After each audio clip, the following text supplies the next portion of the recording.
real quick. I do like that comment where it says, I'm new to the FGC and y'all are my home. Thank you very much. Well, we're glad to have you here as we, once again, will not be sleeping tonight. Potemkin out here again, up against Millia. We talked about it before, the changes to Season 3. Having access to Wild Start and getting a new guard crush, like he kind of needed that.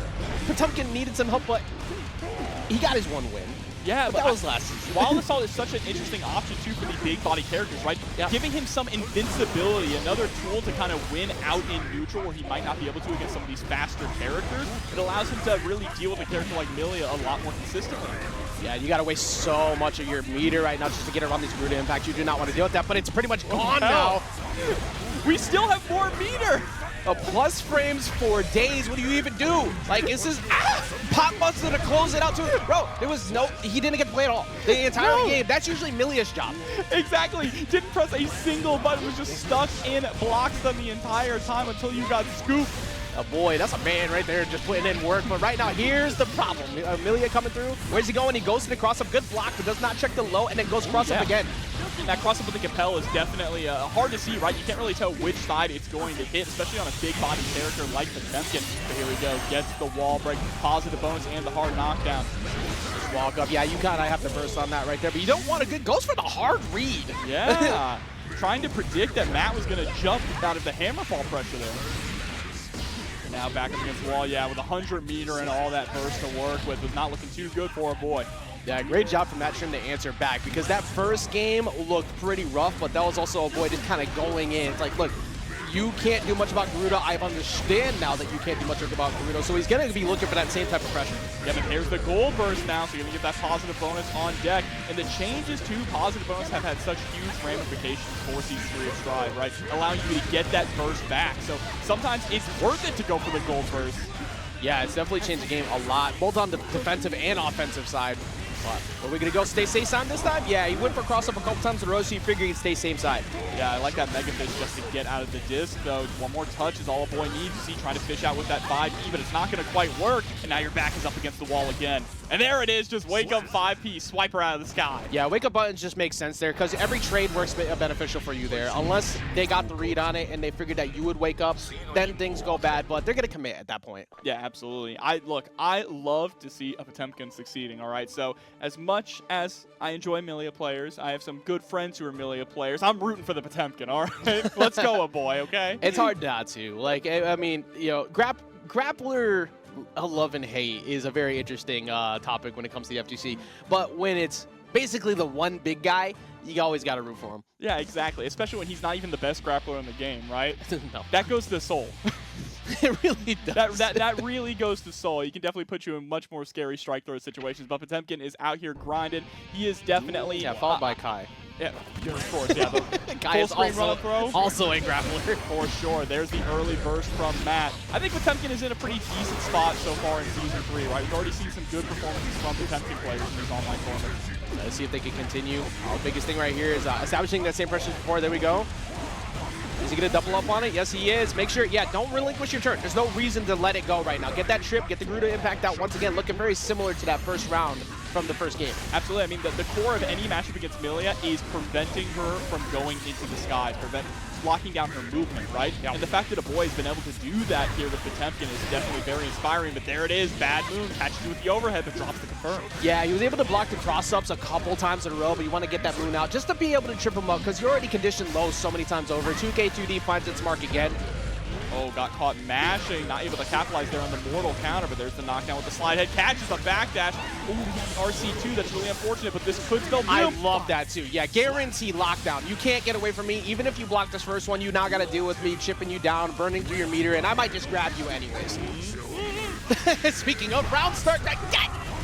Bro, that was 80% of your health gone from one Potemkin buster. Now your back is up against the wall. There's the RC. Gets stuck, so you don't even get a chance to spend burst. That's a quick 2-0 right now for Aboii. Yeah, that tap dust was really smart in that position too. You hadn't done it before. You already set up the conditions on the lows. You were constantly going for Garuda impact over and over again. So it's like you're not expecting tap dust to be the round closer. It's true. What tap dust strongest soldiers are what Happy Chaos, Zato, and Potemkin, right? They're the ones who really pull out the tap dust. I feel like more than any other characters in the cast. But for Potemkin, at least, that's because the boy has no mix. 5D is his mix, all right?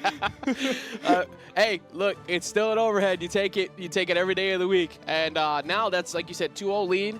I saw there's been a couple times where we've seen MattShroom kind of show that he's got it. Like the mix is there, but the problem is it feels like so far Aboii's been really looking for those cross-ups. Absolutely, yep. And if he can layer it a little bit more, I think he's got a good shot because they have looked good. It's just he's just been calling them out before he gets them. Oh, but we're calling out something different here. Matt, we're bringing out Sin. We are moving up the tier list, which is crazy to say, but Sin definitely in the conversation for somewhere hanging around top 5, maybe just outside of it. And it's because he is a insane character. Yeah, bro, last season, Sin wasn't on the actual character select screen. Now he is being clicked very often because why not? 6H pressure just going to keep pushing him back. That was a dominant round. Yeah, absolutely dominating. I mean, Sin's changes here, so the fact that when he cancels from his special moves into supers, no longer taking one of his stamina bars, has huge ramifications for his offense, right? It means that his offense is a lot more deliberate, but I love Potemkin, man. He did 4 in a row. He's a simple man, okay? It's like, hey, if it ain't broke, don't fix it is the name of the game with him. And you take that hit every time because even if it's a trade-off, it doesn't matter. You still get the wall break. Absolutely, and here we go. Just going for Garudas once again. Catches a backdash. Sin's backdash may have been buffed, but it wasn't buffed that much, okay? You're not escaping. He did 6 of them to win the round. You know what the consistent thing has been in every round he's dominantly won? That button. Might as well just keep going for it. You know what's crazy is back in the day, they say give Potemkin a gun, and our system works, listen. It's like, hey, look, we're going to give him a short-range shotgun. We'll make that work. And it's sure as hell working right now. That's going to be a 3-0 victory coming in for Aboii. I did really like the Sin swap. Yeah. I mean, we saw it in that first round. It looked phenomenal. Absolutely. Yeah. And here's a similar look. Of course, Happy Chaos coming in. Still arguably top 1. It's quite literally a fight amongst your own demons right now. Exactly.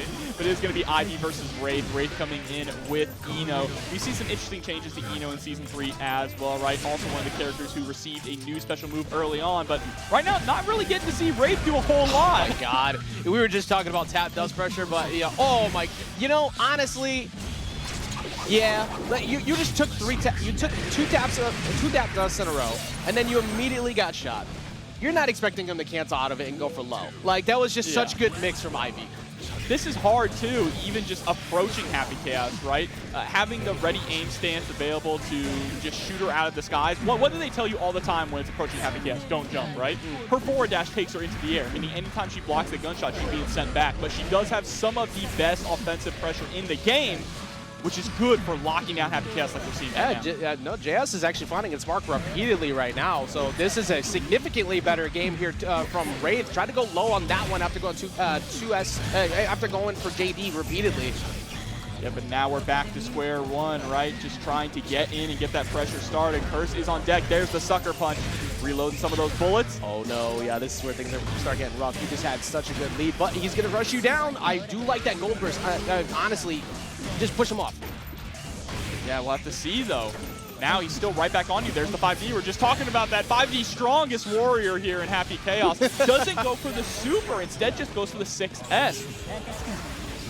Goldburst comes out. Oh, don't let it happen to you, Ivey. Had such a dominant lead. And it's going to banger. end so fast. I mean, Ivey, once he got out, that's all you needed. Like, that's really all you need when you get that full screen. Everything kind of started dipping from there. Yeah, gave Eno a chance, though, to make that comeback, right? By not going for the Deus Ex Machina on the wall splat. That definitely would have been enough to kill. You know, of course, in the heat of the moment, sometimes you're not ready for it, so you're just focusing on getting that wall break and moving on to the next interaction. But still able to close it out, so no harm, no foul. Yeah, and Ivey was really calm, too, after the YRC. It's like, I know you're going to try and steal your turn back right now, so I'm going to chill, wait for you, push you right back again, and we're going to move right back in the same game plan I had before. Round start, immediately trying to get something started. I do like that, but he actually ended up making Ivey burn the burst really fast. Yeah, and now that means that Wraith can just absolutely go wild. Ivey has absolutely nothing to escape. But that, okay, I was about to say, that burst was really unfortunate, sending Ivey full screen, but Wraith very smartly just sticking right to Happy Chaos like glue. Yeah, very smart, very dominant round right now from Wraith. Tried to go for the Chemical Love, and now Ivey is in that same position where you can't just try to full screen zone, but instead, they sneak his way underneath. Here we go, now you have to guess what's coming, right? Watch out for the 5D, there's only 2 bullets left. There's the stroke to big tree into the fast RC. Good patience right there. A lot of lows straight in a row. After getting hip overhead so many times in a row, you're trying to guess over and over again, but that's not what's going to happen. And Wraith, once again, round start, very aggressive. Yeah, you have to be aggressive against this character, right? You have to lock down Happy Chaos. The moment that he has breathing room to get the gun out, to get the curse out, is really when the rounds fall apart. That was a great burst block as well. Trying to dash in one more time. Does finally push him over to 6D, but what can we do? All right, DS's not going to go ahead and get that wall, get that damage. Are we close enough to the wall? We're not quite.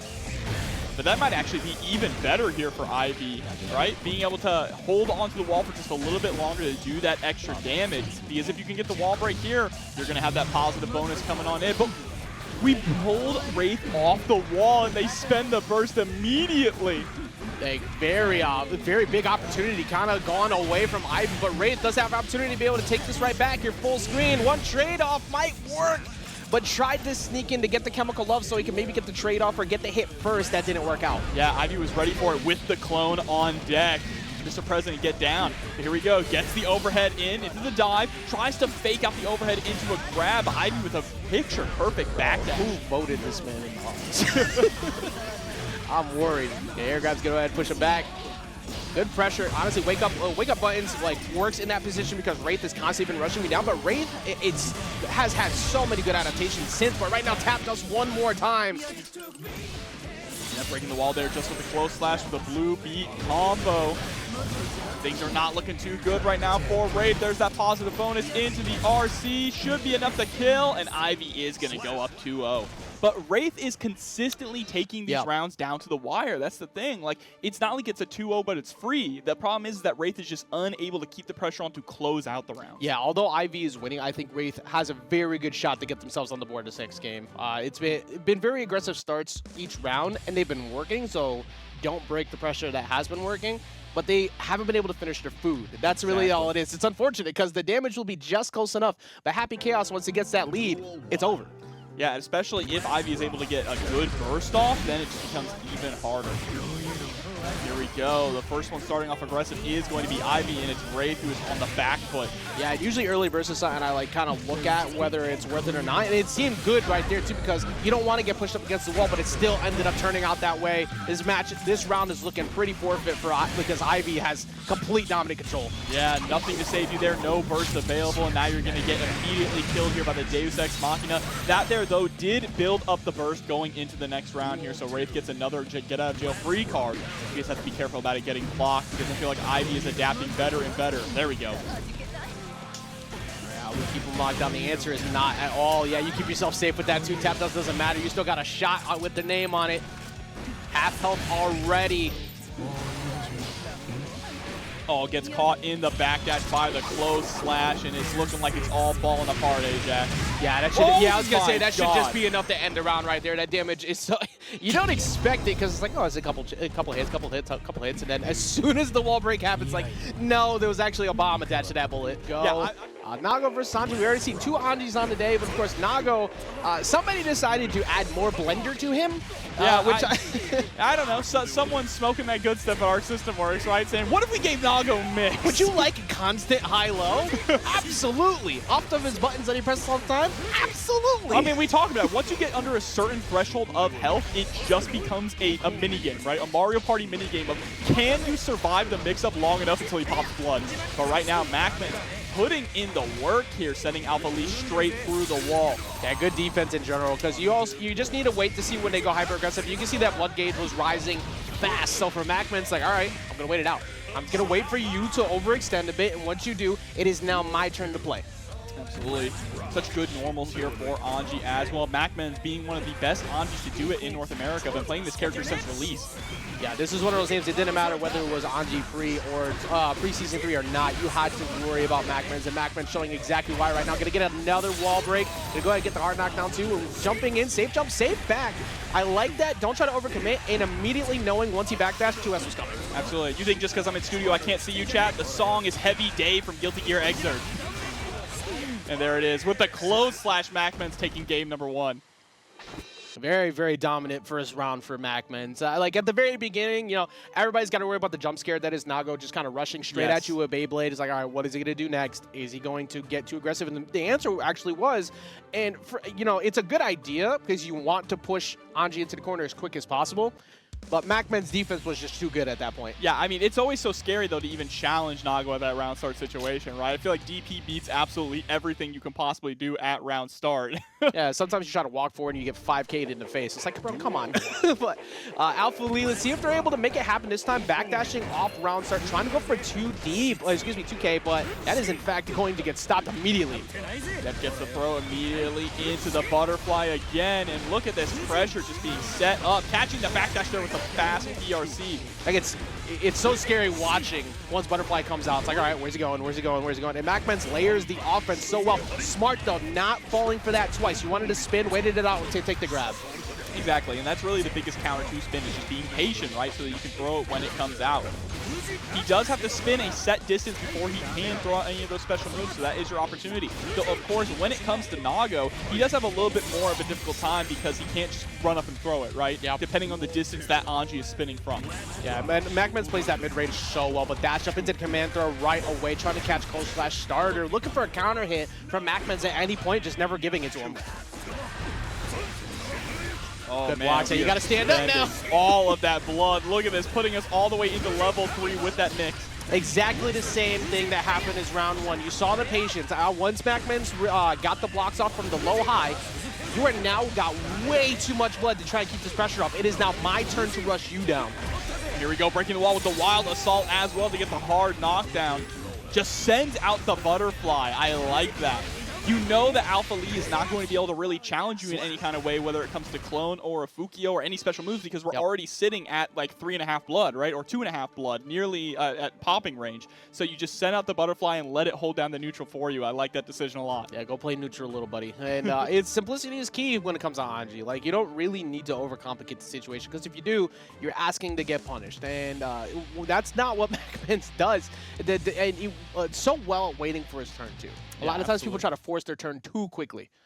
But here we go, jumping straight into the next one here. We have been having a lot of dominating performances here so far in the bracket, right? And AlphaLee trying to stop that short for MacMens. Nice with the IBFD actually pushing MacMens out to get that punish.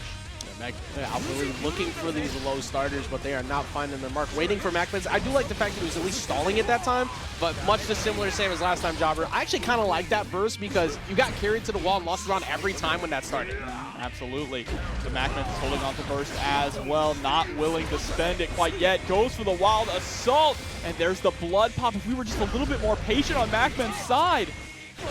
See if we can close out the round. We're going to get the mask back down. We do have an even game for it, but the close/counter hit does finally find that hit. It's been hunting for it all set. But when the mask comes back on and he's got empty blood, that's when you know it's about to get crazy. Dude just let 2 Beyblades rip in a row. You know what? Let it rock, bro. He said, I just need to touch you one time. We're about to immediately let it rip. Yeah, round start DP2 to make sure as soon as he got out of wall break, like, I'm not trying to let you force your turn, but no jump-ins off that 2H whatsoever. Instead, give me corner. Rare drop, but it doesn't matter. He still keeps that pressure up. Yeah, just misspaced the distance there, and I love that biting Anji out of spin. That is a good answer to be able to get all that blood back. And goes for the wild assault there to try and get the guard break on MacMens. Not afraid of the plus frames at all. Keeps him safe. Goes low one more time, and AlphaLee was not ready for it, but honestly, the way that MacMens has layered the lows into the overhead has been so good, it's hard to be able to predict that sometimes. Yeah, and that's what you need to be. You need to be very unpredictable with Anji to keep your opponent on your toes. That's how you slip in those overheads for free, even without the meter to back it up, right? Yeah, 2 overheads in a row that night, too, so now let's stack. The mental stacks are at like 7. He's like, okay, well, now what? At this point, you're rolling the dice. That damage was a lot. So now you got one more good guess before the round's over. Oh, and gets clipped. You saw too. He was standing, and he's like, all right, I got hit by 2 overheads. The low's definitely coming. Let me crouch. Boom. Game is over. 3-0 to MacMens just like that. I love that round from MacMens was basically like, you won't expect me to do it again. Screen and a Chipp mirror match to start off this next match. And now this is the kind of match that is just fast and loose. And Legless coming through with the prime for 3 months. Thank you so much for the support. Yeah, no, this is, like you said, this is one of those matches. The collective set should be about 5 minutes long, tops, if that. Good blocks on the low again. Gonna go ahead and walk himself back out. We got JJnews on the orange and Voltiyon in the red. Yeah, Yeah, Voltiyon just in full control at the moment here, going for the RC immediately into the wall break. There it is. The first round is over. Good dominant start from Voltiyon to get things going. JJnews spent most of the time in that corner, so I'm not too surprised to see some very quick round start aggression. And there we go, harassing with the 2K. Staggered 5Ks and staggered 2Ks are going to be the name of the game in this matchup here. And here it comes with the Uzumaki Barrage. Hard knockdown. Chipp is definitely a character who benefits a lot from Wild Assault as well, right? Being able to hold on to that meter for those heavy mix-ups. Yeah, good blocks there too. The amount of times that Voltiyon went in a row with low, we're talking about the high-low mix-ups. Tried to finally go for the overhead. Kept it safe too to make sure they went red RC. He's like, all right, you're not going to punish me for this situation. Yeah, but there's the red RC, gets the burst out, but immediate J2K coming right down on the dome. Voltiyon going to take game number 1. And how long was that? You said we have 5 minutes tops. Yeah, we right? have 5 minutes tops in this set, and that's even if we go game 5. The amount of health, even on scaled starters, like off of a trip from 2D, it doesn't matter because it's Chipp, so the health is still going to disappear fast. Yeah, I've never seen a character explode as much as Chipp does, honestly. But the fact that he's still good, still consistently good in placing in top 8s, just shows you that he has so many incredible tools that he needs that downside of having no health. Yeah, remember, it's not about player skill. About player expression? What am I moving? No, I was waiting for the Marbello reference here, but you didn't finish it. It's okay. We got the overhead coming through. JJnews has tried to start off each round very quickly, but the biggest thing is that Voltiyon's kind of caught onto that, and the deep, that DP is going to get heavily punished. And the burst bait too, yeah, that's the round. Not quite the magic pixel remaining for JJnews. All right, well, we have seen crazy things happen, but yeah, a Shuriken would actually just do it right now. Bro, I love that he just tried to toss that out, but there it is, just the 5P. It's enough to close up the round here. Can we go aggressive off round start again? Yeah, 5K to back it off that time. It's like, all right, look, please pump the brakes. I get what you're trying to do, but you need to establish something. You need some fear, and so far it's only been Voltiyon who's been able to put that, kind of establish that fear. Oh, but chasing into the skies, though. I like that too, just jumping up there, get the air-to-air, make sure that no dive kicks are coming out, so he keeps conditioning him out of the idea that he can ever get an aerial starter, a grounded starter. What can JJnews do at this point to get something going? Yeah, I wonder if Voltiyon was expecting that that super there to carry further towards the corner to get the wall break, because they don't have any burst or any meter available. This is actually the moment for JJnews to make a comeback here. Going to be able to get the wall break off this situation with the Alpha Blade. Optimal damage to make sure that you maximize it all. You need is one good straight hit, but the overhead one more time. I like that too, the BRC to move himself back after the burst and gets the round because of it. If he doesn't do that, he's dealing with block string pressure. Instead, he released it, backed off. That was really smart from JJ. Here we go, early wall break for JJnews. This might be the opportunity to tie things up 1-1. But there it is, of course, with those staggered 2Ks. We talk about that a lot with Chipp, one of his strongest options. Just run up with the Alpha Blade. What was that sequence? Immediate Beta Blade into Fast RC low. Yeah, JJ's definitely woken up a ton here. Voltiyon's actually being forced to block for the first time, a long time in a good while, but YRC is saying, no, back off.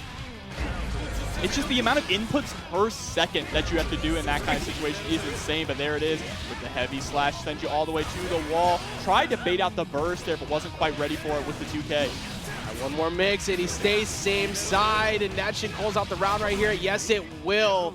Amazing job, though, from JJ that time. Even though he didn't end up walking out with the round, that gave you a lot more hope that he can try to keep this run going in the winner's side. Absolutely, and I feel like the main thing there is JJ needs to capitalize on those opportunities where Voltiyon no longer has burst available, right, or has meter available. Those are the rounds that he was really dominating, just going in, keeping the pressure on when Voltiyon didn't have a chance to get out. It's also trying to bait out those burst situations. Of course, burst baits can be a little, I feel like people have adjusted to them now.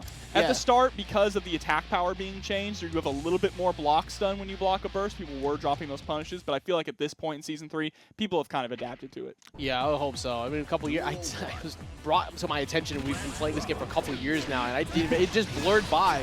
But here in Season 3, like you said, everything's kind of been adjusted. It's been a lot of fun to watch, but this still, actually, optimal damage off of standing anti-air just from a jab. 5P led to all that damage. That's what we like to see. Over half your health gone from a round start interaction. There's a nice backdash throw into a 2K 2D. JJ smokes with the best possible round start you could ask for. He gets the low too. Yes, spend that cash. Absolutely guarantee that you close that round out. Dominant round from JJ.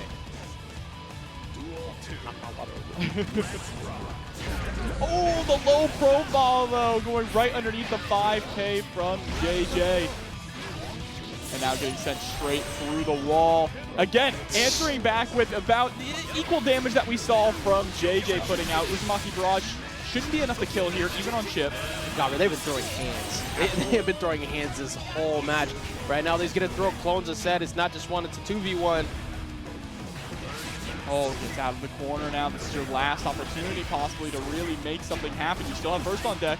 Yeah, he doesn't have the meter for it to be able to catch on to a super, but he was slowly building to it. You saw it had just reached about that 3/4 mark to that first one. If he could have caught that, he might have been able to even the game up. But we get that early hit as well. First blood. Not able to keep Voltiyon locked down in the corner, though, unfortunately, here. The nice 5K into the 2D. That's kind of the core of Chipp's pressure, is getting that 2D to start running offense.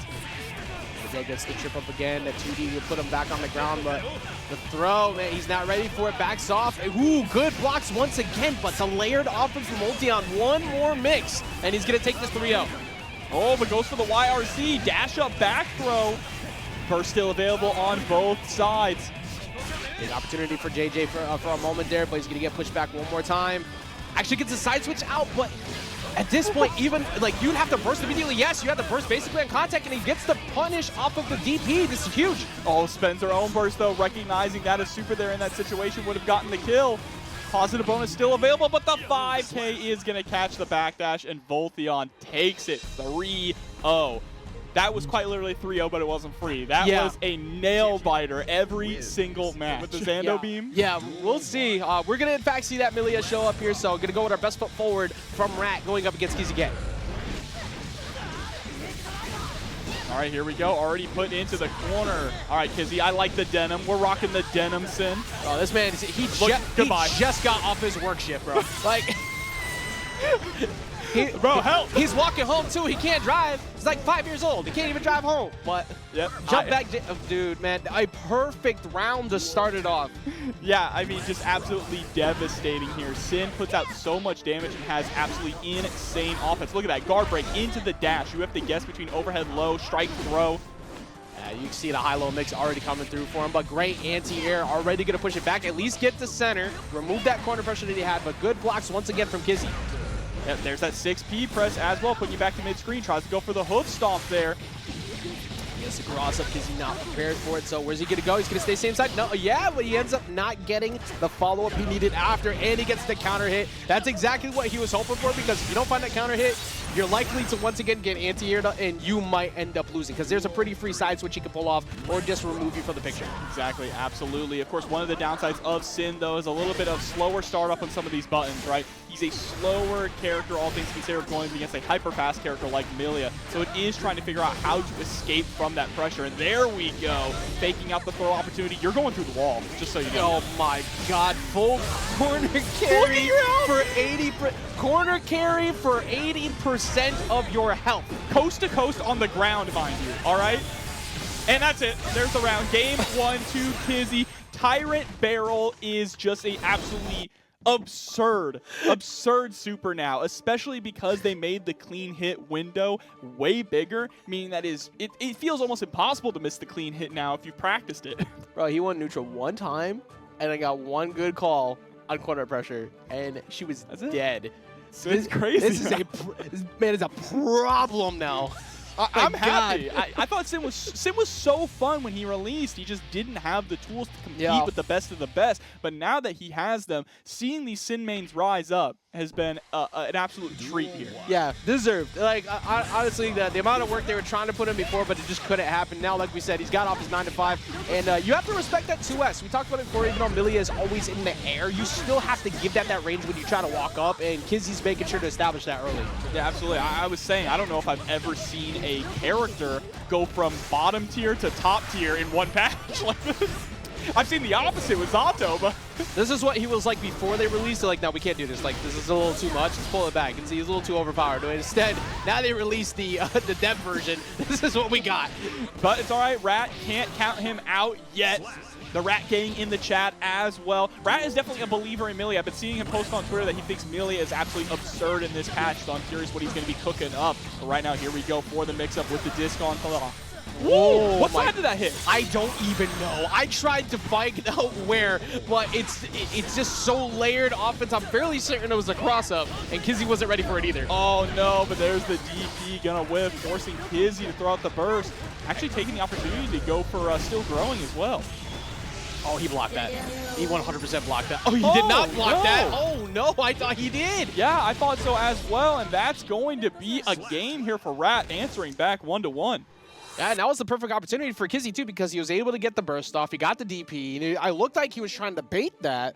Yeah, but for sure. He pressed too early. So, hey, you take that every day of the week if you're Rat. Yeah, I definitely saw Sin in the block animation, though. So I wonder, hey, you know, his block animation looks a little similar to, like, his 2P. So I wonder if Kizzie was dashing up to go for 2P to put a little bit of pressure on. Maybe. Even 2S kind of looks like he's starting to lean back into the block, too. Yeah. So he might have got a little bit too early on the press. So, you take that every single time. Oh, here we go, stuffing out the stun dipper, or yeah, the sun dipper, excuse me, just a little too early. Dude, Rat's delays are so good too. He doesn't commit to cross up immediately. He stays it, waits it out, sees how you act, and then goes. The patience is so good. That's a big punish right there on the DP. Could have been a lot worse. He had to burst out though. He's not trying to have another round just go away like that. Oh my god, but just the 2P RC into the side swap. Okay. I like it, and he waited too. He didn't do anything right away. He just kind of chilled, let Kizzie decide to mash out and try to press a button, and he just catches counter hit. These have been some dominant rounds from Rat. Yeah, but Rat's use of 2P so far, very interesting. That 2P RC giving me shades of Zato, right? That's the deep lore. Stealing it from the boy. Well, we're gonna once again go cross up once again, and keeps going for it too. Does get the overhead, but doesn't get the follow-up he's looking for. So now he's got to eat so much off of 4 hits. Yeah, there's the Wild Assault taking your burst away, and just goes for the dash up cancel into the throw. And like, what do you do now as Rat gets the overhead, but we didn't have enough. We ran out of stamina, so we couldn't go for the follow-up to get the kill. My God, yeah, you do not want to let this get away from you at all. YRC's going to go ahead and push that back. It's like, I don't want it, but you'll take the trade-off every time. The DP will close it out. Bro, the way he screams when he does the DP, chill, man. No, dude, he's just excited. He's a growing boy. He's like, yeah, I got the hit, let's go. He pops off over everything, man. Absolutely. Sin would be a streamer. Sin would 100%. Bro doesn't even know how a computer works. Don't ask Soul, bro. He ain't gonna tell you. He's gonna break the computer. A good anti-air with the 6 feet once again, though. All right, YRC just trying to get that pressure off, going for a lot of these IADs. Kizzie going for the anti-air throw as well, though, and now Rat back up against the wall. No meter to save you. Whoa, the PRC triple! Are you? PRC jump back down into the low. You're not dead somehow, but still. And Kizzie pulling out the mix. All he needs is one more hit. That meter is going down. He catches the dash back with the throw, too. Kizzie was cooking. Stole his soul there at the end, too. You know, so where are you going? Yeah, we may not be able to throw burst, but we can throw deflect shield, and that's half of your burst, so it's like stealing half your soul, all right? Oh my God, man. What an incredible ending round play from Sin, bro. That PRC was disgusting. It's the first time he did it in the round so far, too, and you can usually get away with something like that, like at minimum once. But because it was only game 3, he might be able to sneak that in again if we get to a game 5. I just like what I'm seeing. I like that I'm seeing that Kizzie has not missed a beat here with Sin. Definitely looking really good. Seeing Kizzie perform well in Guilty Gear feels like being at home, you know? Yeah, it's like you said before, seeing everybody kind of come back in Season 3 so far has been phenomenal to watch, and Kizzie is a perfect example of that. But Rat did have a dominant round in game number 2. The key factor is finding that again, and he's having a little bit of a hard time. The moon does come out, though, but he's going to get pushed back immediately by DP, and look at that again. DP for 30% of your health. Absolutely. Rat still does have burst available here, but nice with the 2P press, able to escape from the pressure there, immediately into a dash cancel throw. Stayed same side that time, decided to double up, go over the other side, doubles up on the low there too, and he catches him at the last second. That was very good layered pressure from Rat. Stayed same side that time. Yeah, Kizzie reacted to the side swap there, and that's smart from Rat to recognize that Kizzie has those reactions on deck. I love the fact that, like, no matter how hard you try to figure it out, Rat is so good at mixing up where he's going to go. He'll go 4 times to the left in a row. He won't care. Here we go. Wakes up with the DP, dashes forward. Nice jump out there on the throw attempt from Rat. Gonna get a full confirm off this punish and a wall break as well. Oh, we charged the Wild Assault, but hold on. All right, there's the burst. Sneak the burst out. We do have one bar for Kizzie. It depends on if he's able to survive past this point. Don't know if he's going to. That's in fact not going to happen. A dominant round back from Rat. And we get what we were kind of hoping for, biasly. We get that game 5. Yeah, our first game 5 on the stream tonight, and I wouldn't have it any other way here with Kizzie versus Rat. Two of my favorite players to watch in Guilty Gear Strive right now, and I can already see the chat having a lot of fun also. Yeah, the mixes have been insane. The pressure's been on. The two rounds that Rat won were pretty dominant. So that was also off of the heels of looking like Kizzie kind of ran out of steam in that game 4. I don't think that's going to happen in game 5. We'll have to see. I feel like a lot of the difference the difference being made here by Rat is just finding the gaps to press with those light normals, right? To get out of Kizzie's pressure. Rat has been so good about that. But now you see Kizzie mixing things up a little bit with the 2K2D. I will say, it seems like Rat has blocked almost every single run cancel after. He hasn't let him get tripped up by that yet, which has been very, very good. It's usually a later hit. Yeah, does block the low, though. Also has not been hit by that 6K at all, right? Recognizing that situation. Kizzie hasn't really mixed up the opportunities there also. But here we go. Immediately through the wall as well. That's a hard knockdown and positive bonus. Exactly what he needed. Oh! You're dirty with it, man. That was disgusting. The scum dipper into the PRC throw. Oh, that was so good. He flew at him into that throw, but he does get caught off of the cross-up. So this is Rat's turn to play now. Oh, he stayed same side. No, that was such a quick same side hit, too. He has the burst. Yeah, Kizzie immediately spending the burst as well. Oh, no, the peak driver not connecting. Like that Kizzie immediately. One bar is available to Rat, so you go ahead and spend it here just to guarantee that you get this round closeout. Absolutely. And look, just the way that the burst economy works now in this game, Kizzie spent that burst, nearly has it back already, right? So going into final game, final round, Kizzie about to get full burst. Rat sitting on full burst. This is it. I love it. We were in the last round of game number 5. We're not even in the top 8 yet. This is still pools, and Rat trying to send Kizzie to that loser side of bracket already. Yep, and getting the wall break, stealing a little bit of that burst, going for the charged Wild Assault. Oh, off of the back move, but immediately canceling right back into the low, so Kizzie only expecting to have to block the high, and Rat only one mix-up away from taking it. Yeah, show me anyone who's going to block that. And there's the burst coming out. Kizzie, no, goes right into the 6P, and that is Rat closing things out with a perfect. What a hell of a set there for Kizzie and Rat. $1 in the match reel, come on. Come on, there's 200 players in this bracket. They're putting on a show for you. Let's pump that up as much as we can. 100%. Don't forget to catch these shows later, too, on the YouTube channel for TampaNeverSleeps. You're going to see this Idom versus Young LZ set later. Of course, you talked about it before. Idom really enjoying Testament right now, and if you're Testament in this position, fireballs for days. I want nothing to do with you. You stay all the way over there. Thank you very much. Exactly. I think this matchup, not necessarily the worst, actually, for Testament, right? Testament being able to play that really strong zoning game, having great range, the staying state being a solid factor as well. I almost called it curse. Think about Happy Chaos, you know, God. It feels like it. Living rent free. You see the target locked on. It's like, okay, the curse is coming. It's kind of like Happy Chaos, right? But no, not at all. And Idom's showing that not only can the range game be very good, but the mid-range game could be as well. Very solid pokes to be able to lead to that first game. Yeah, absolutely. And Idom is a Testament specialist. Been sticking with this character since they released. Oh, but gets caught backdashing there with a close slash, and Young LZ going to capitalize on this with the super. Yeah, get that positive bonus. You want to have that right now. And just establish fear in Idom. Obviously, wouldn't be surprised to see the immediate regression after the wall break. All right, 2K2D, send out the Grave Reaper. Yeah, keep it meaty. Make sure you try to keep Idom from doing anything ridiculous. This is a perfect position until Beyblade has something to do with it. There's no reason to pop the burst right now because it's already the round itself is kind of forfeit. So you let it rock, go into that last game. Yeah, and Proud Onions going into that match arena with the $2 direct contribution. Thank you so much for the support. There's the overhead coming through. Nice backdash, but an immediate burst from Young LZ. Wants to hold on to that corner position. Yeah, not trying to have that get out of hand. We're going to keep those little fireballs coming through as much as possible. The crow going out there. Just try and keep Young LZ stuck. But finally goes for teleport in, but Young LZ was ready for it. Was holding down back very well that whole time. Not losing any patience. Yeah, and was so patient enough, too, to recognize that the 2H reels you in, and it reeled Young LZ in close enough to get that throw, but there's the Blood Rage. Gets the RC, yeah, you want to go for the kill here, absolutely, and ending it with style as well with the Succubi coming out. 100%. Do not ever drop your Nago kill confirms. You see that blood gauge go, you need to end it all right there. That's exactly what Idom said. The moment he saw it, it's like, all right, it's over.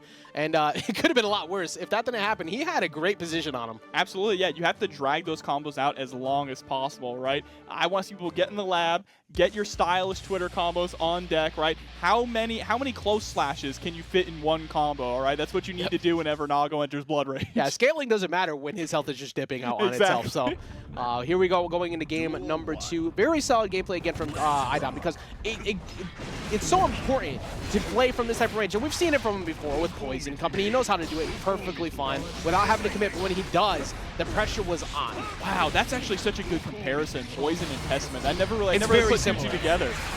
The ranges are absolutely very similar. Definitely the game plan a little bit as well. Right now, yeah, here we go again. This is exactly what young LZ needed. Oh, no. Decides not even to go for the grab. He just gets the Beyblade, instead catches him on that low counter hit and puts himself on the board finally. In a pretty dominating round as well. Still being patient at those round start situations. See if he can finish it with the 2-0. Last one, he was able to make it look a bit closer, but the problem is now Idom said, what if I go in? And what are you going to do about it?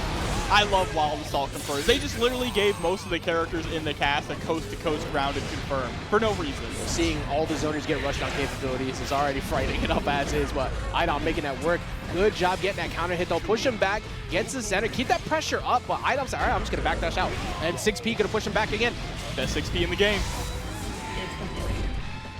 Here we go. Is that going to carry all the way to the corner? It absolutely will, allowing Idom to close out the round here. Now Idom threatening to go up 2-0. Young LZ, of course, still sitting on burst going into this next round, meaning we do have access to Wild Assault, which we haven't really seen Young LZ use, especially in zoner matchups. I feel like it's a good tool for Nago to kind of close the distance, getting some of that info partway through, right? Yeah, just do it. Like, he needs to change it up a bit at least. And so far, that has not happened. And Idom once again saying, I'm going to play from this range perfectly fine. Tries to rush up on him. Yeah, it's something that you see Nubenheimer do a lot. Utilizing that Wild Assault just as a way to get in, of course, because it does have that guard break property as well. So scary to forget that. And then Nago is also a big boy. It's like, why? But still, doesn't matter. He's not able to get the follow-up that he wants, but the 5 H's are pushing him back. That's exactly what he needs to start to pull that blood gauge back. And I'm not even worried about the danger penalty either, right? Yo, I'm not trying to hold forward up and against that. It's like, sure, I got the danger penalty. I'm going to keep zoning. I want nothing to do with Nago right now. Exactly. You just need to find a few more touches. And the moment that Idom does go in, things start to get a little more scary. Idom playing this matchup perfectly to AT. Get a red RC to try and sneak his way through. Does not catch the low poke. It goes for the overhead, but good blocks. Yeah, we've been consistently going for the low there as well, right?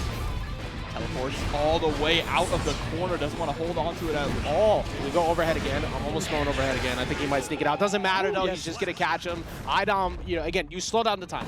You slow down the tempo. There's no reason to try and hyper-engage with Nagoriyuki in that position. Let him walk into his own demise. But also smart from Idom to go forward enough to make sure that you don't get that negative penalty, right? Because negative penalty in Season 3 is even more devastating. He gets rid of your entire burst gauge, meaning that you don't get a second chance if Young LZ manages to find a way in. So very smart to kind of, you know, teeter on the line there, dashing up just enough and being just aggressive enough. Yeah, you never have to worry about having the burst if he's never going to get the hit in the first place. And that's kind of what Idom's plan was that time. It's like, it doesn't matter if I'm going into danger. I'm going to just let it rock as much as possible. But now, Young LZ, perfect position, close slash, immediate bursting. Look, no, but I do love the fact that he cloned right away and said, no, you're not getting out of the corner.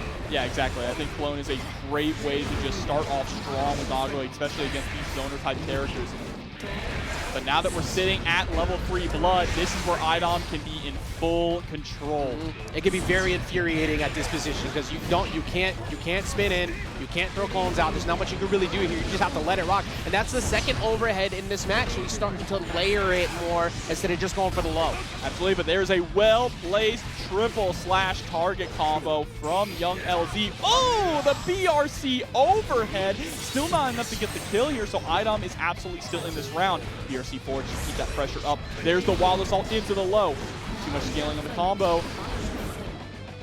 Who's going to close out this round? And he sneaks in with the 5P. Great job just dashing in at the last second to catch that anti-air. Bro, the length on that DP, are you kidding me?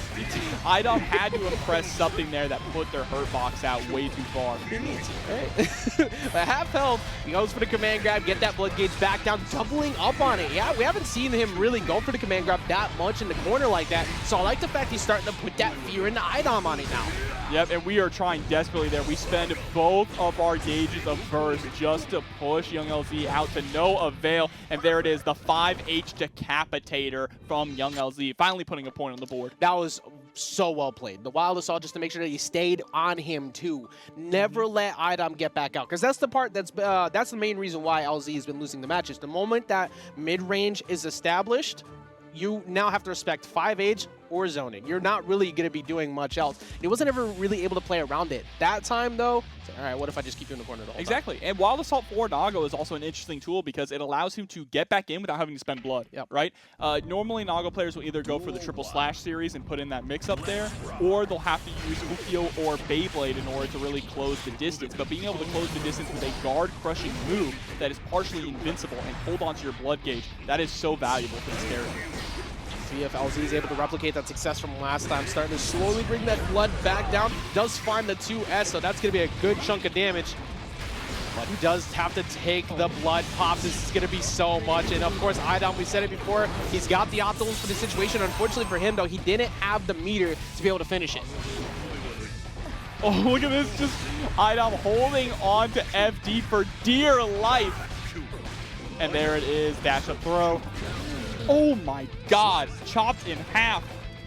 That's a brutality right there. He's very lucky he was able to still close that round out, too, because it definitely didn't seem like it was going to be that way after the wall break. But LZ, it seems like the confidence is playing in now. He's going to get hit back, and this is the Idom we were seeing before. He needs this range to succeed.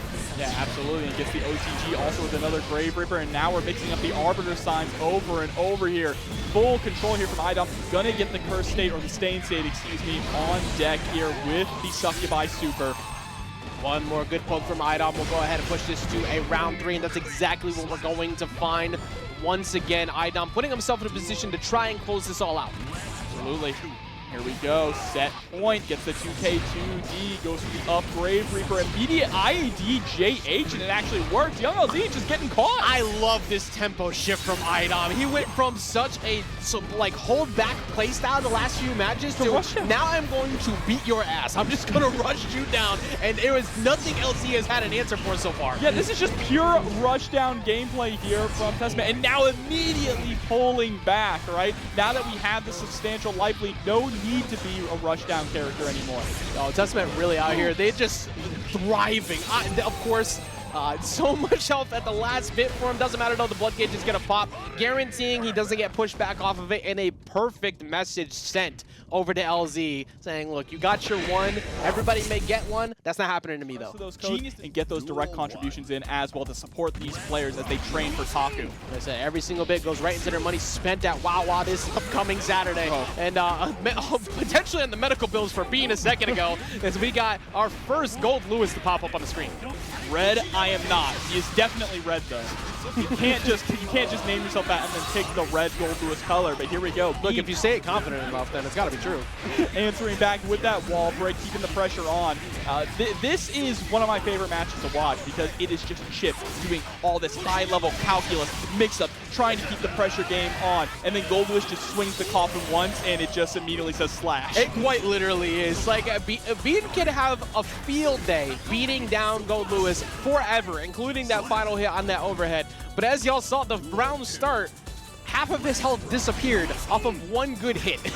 Yeah, and both round starts there, RedIamnot going for the Wild Assault, right? To try and challenge Bean, trying to go for that more invincible option to get the pressure on, get the wall, not the wall break, excuse me, get the guard break starting things off. But both times not working out and also putting RedIamnot kind of on the back foot, not having burst to escape. Yeah, Bean definitely going in, getting that preparation for Shiotaku indeed, because he is making sure that RedIamnot cannot play. And you don't want to deal with block string pressure from GoldLewis any, because even if you're dealing with the Chipp damage, it's essentially normal hits when it comes to Chipp having to block that.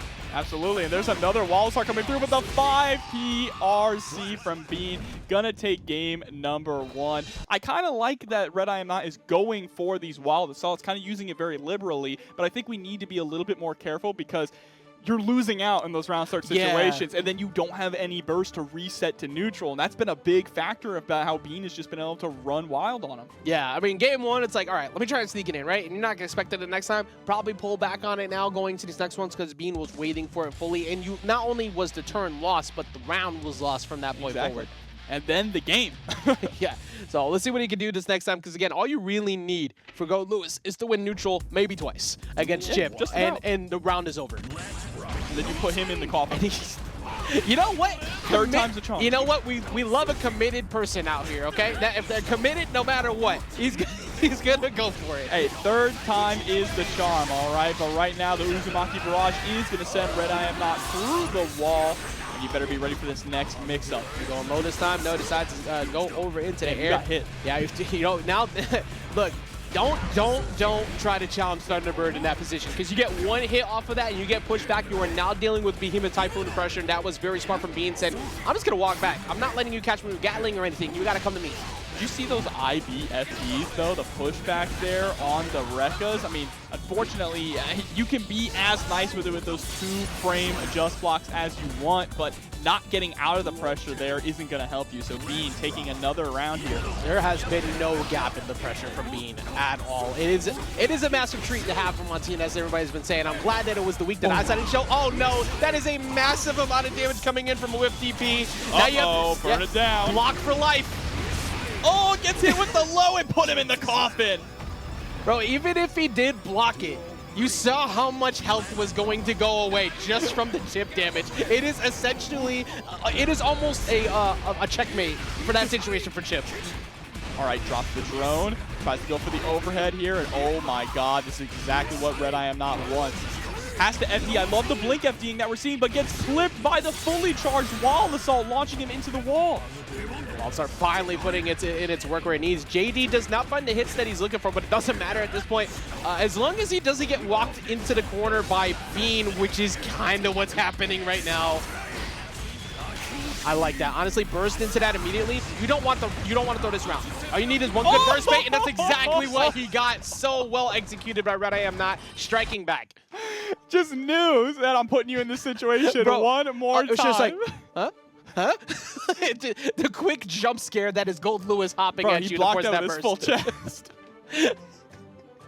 That he is the walking tank. There is no defense budget needed for that, man. He is the equipment that is necessary. That is going to be 1-1 in this best of 5 round, which amazing job adapting after the first round. I like that he just stuck to his guns. He's like, I'm still gonna Wild Assault. I'm like, I don't care do what it again. You said. Do it again. Do it again. Okay, he didn't do it again. That's all right.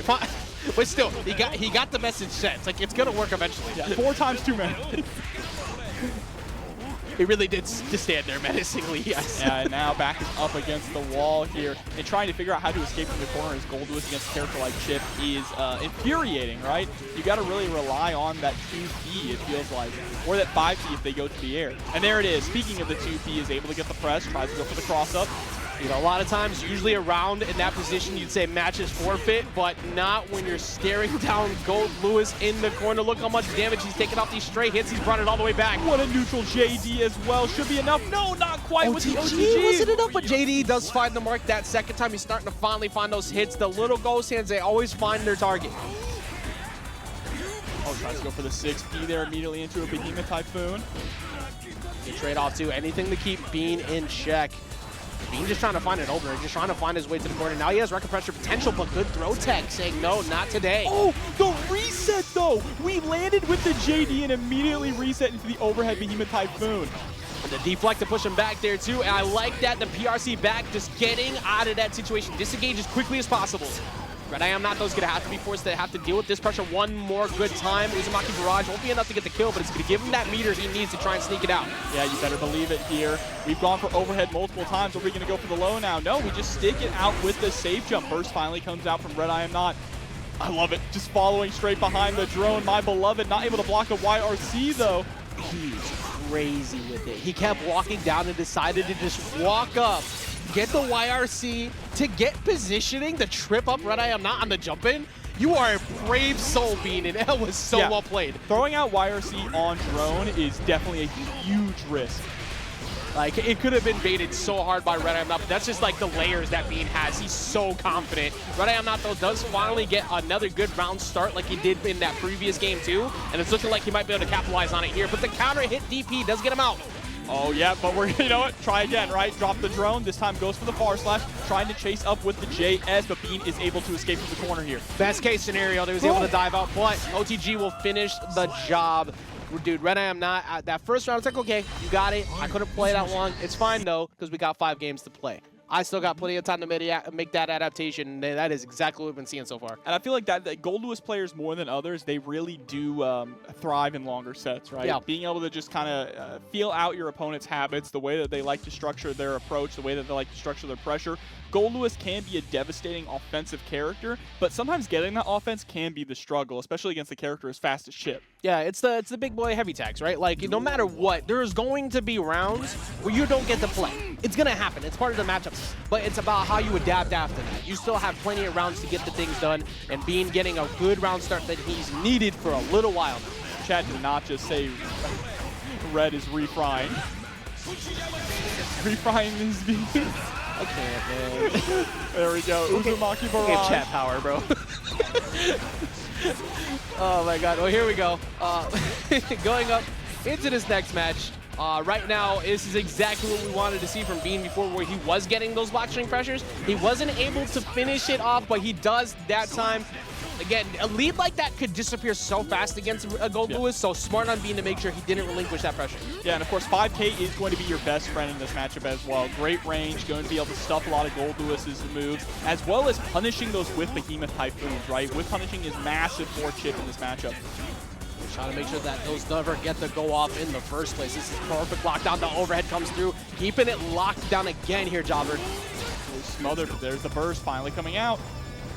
Yeah, just backdash it out. If he wants to walk his way out of the corner, cool. Let him have it. Just don't try to go challenge that again. Oh, clipped by the overhead there with the Rekka. Not going to be enough to get the kill here. And we break it with the wall of assault, absolutely. Get that knockdown he's looking for. What is he going to do this time? Just stay still. Bean looking for one mistake. A little bit too far away to get that 5K poke, but it doesn't matter. He finds the overhead one more good time. Yeah, and we see so much 2K coming out from Bean and from Chipp players in general. That's why you're seeing RedIamnot just holding down back religiously, right? So constantly just getting clipped by that immediate overhead Rekka over and over, especially when Bean has 50 meter. That's when you really need to be careful for that. Yeah, and as everybody can see with the chat too, we have reached that portion of the bracket where things are getting really good, because we have now gone back-to-back game number 5s. And we're not even in top 8 yet. No, it is only top 48, but everybody's bringing out their best guns that they can, because like we said before, this is the build-up week to CEO Taku. There's a big major leading for it, for the first big major after Season 3's launch. So everybody's trying to see who's going to be the first one to essentially get the new game title. Exactly. I have my predictions here, and I'm sure Chad does right now. But at the moment, Bean is cooking. I have a very biased prediction, if you could take a guess who I'd like to see take it all. But nice 2E press there. RedIamnot just trying to find a way to escape from this corner here. Oh, great job. After he tossed that out, immediate PRC, because he knew he'd try to punish it. It's like, no, not today. He wasn't able to keep him in the corner, though, so that's going to be huge for Bean. I think that RedIamnot has gotten hit by every single Rekka overhead so far. I think you are correct, actually, which is Now maybe he's going to be mental stack back, but it does go for a while. Assault just pushing back, but wake up buttons. He was not prepared for that. Bean hasn't been doing that too often, and now it's going to actually net him the round. Yeah, 5P RRC, Zato, your legacy lives on, even if you don't. But here we go, dashes on in. This time we go for the delayed low on the Rekka there. A 2K 2D to try and walk him back, but that is not what you want to see ever. You did such a great job of walking him back, and then you got reverse thrown. And he tries to go for side switch. Yo, that was perfect, because you know his mental is on side switch, so he tries to burst to keep him locked in, and Bean said, I see through that. Oh, but there's the burst from Bean. RedIamnot waking up with the burn, the down with the system PRC. This is such a huge opportunity for RedIamnot to try and push it to the blast game, and he Oh does! my God, he gets him with the Behemoth Typhoon. We once again, Jobber, go to the very last round of game number 5. Here we go. Fat Millia with the JH. Goes same side this time and scores the throw, drops the drone. Here he comes, Thunderbird is here. He was able to dip out that time. He did try to read it, but now it's Bean's opportunity to go in. Is he gonna go for overhead again this time? He's been able to catch him every other time this decides to stay low. Yeah, and is actually gonna get a clip here straight into the super to get the wall break. Burst still available on RedIamnot's side, but the life is evened up. Get those plus frames there with the Gamma Blade, and now you're back in the corner. Oh, you only have one good guess left on being able to burst your way out of a bad situation, but he decided to go for the wall assault to remove that from the picture. Oh, and we tried to wake up with two, but got stuck. YRC is blocked, and Bean is gonna take it 3-2. What a set, Ajax. That was so good, and so similar to how the same way Idom closed it out last time, Wild Assault closed out, just to make sure if it doesn't kill, you do not have burst to reset neutral. Exactly. I'm not going to let you have that. YRC is going to be much better for me if you're locked out in the corner. Even without any like major balance updates. Yeah, honestly, I just can't wait. And oh my goodness, we got PlantainPapi coming in with the Faust, but it's going to be up against IDivineSleep, the first Asuka to show up. It's time to release the cards. It's the Shadow Wizard Money Gang coming through here. We love casting spells. Give them the book. I can definitely see these two play in a backroom poker game, 100%. But right now, for Faust, you have that range to be kind of back, like play that poke game back. You're not going to be able to let it get those free draws in if you can. So Asuka's actually got to play almost a bit of like almost rushdown-ish just to make sure that Faust doesn't feel comfortable with that, so you could layer that later. Absolutely right. But here we go. We're all tapped out of mana. No more room to cast spells, no shield on you as well. There's the 5D into the RC. Capitalize big time every time. That's going to remove that armor that helps to reduce that health, but wake up super. Is it going to catch? It's not, but it's at least going to push him back. Oh, but what an interesting trade there as well. We summon up the cubic wall. Bro, did that mana coming back actually save him like last second? I think that there it is. Yo, Dark magic attack. Bro, the heart of the cards guide me. He got the mana back at the exact moment that he needed, because if not, that round was definitely over. For real, bro. He had that locked in the golden sarcophagus. Bro, dude, that'll get to you a bit, but PlantainPapi had such a good control that whole match. Blared that cross up at the end too to try and close it out, so I forget. He's probably going to pull it back, but that's definitely one that's going to hurt in this match. Yeah, but now we have 2 cards on deck. We need to find the room to get a couple more draws so we can get some more game plan going here. PlantainPapi getting the 5D. Going to break the wall here with the 6-8. Here we go. What's he going to do to try to pull up the round? Tries to go low, but that is not going to happen from IDivineSleep. Yeah, hits the Demonic Tutor as well, so we can search our deck for any few cards. An amazing job from PlantainPapi too to make sure that he didn't get the zoning game up. He immediately rushed him back in. The Dust is just going to go ahead and close it out to push it to game 3. All right, round start situation. IDivineSleep actually being a bit aggressive going on in. We mentioned it before, like a little bit of hyper aggro to make sure that there's no range that PlantainPapi can try and feel comfortable at trying to counter poke you while you're zoning. Because right here, that's exactly what you want to establish. Make sure he doesn't feel good enough to try and walk in to hit that. Go play neutral, little buddy. Knocked him over Mini Faust, though, actually. That's kind of good for IDivineSleep. But here we go. Fast PRC into the low, just trying to keep this pressure up.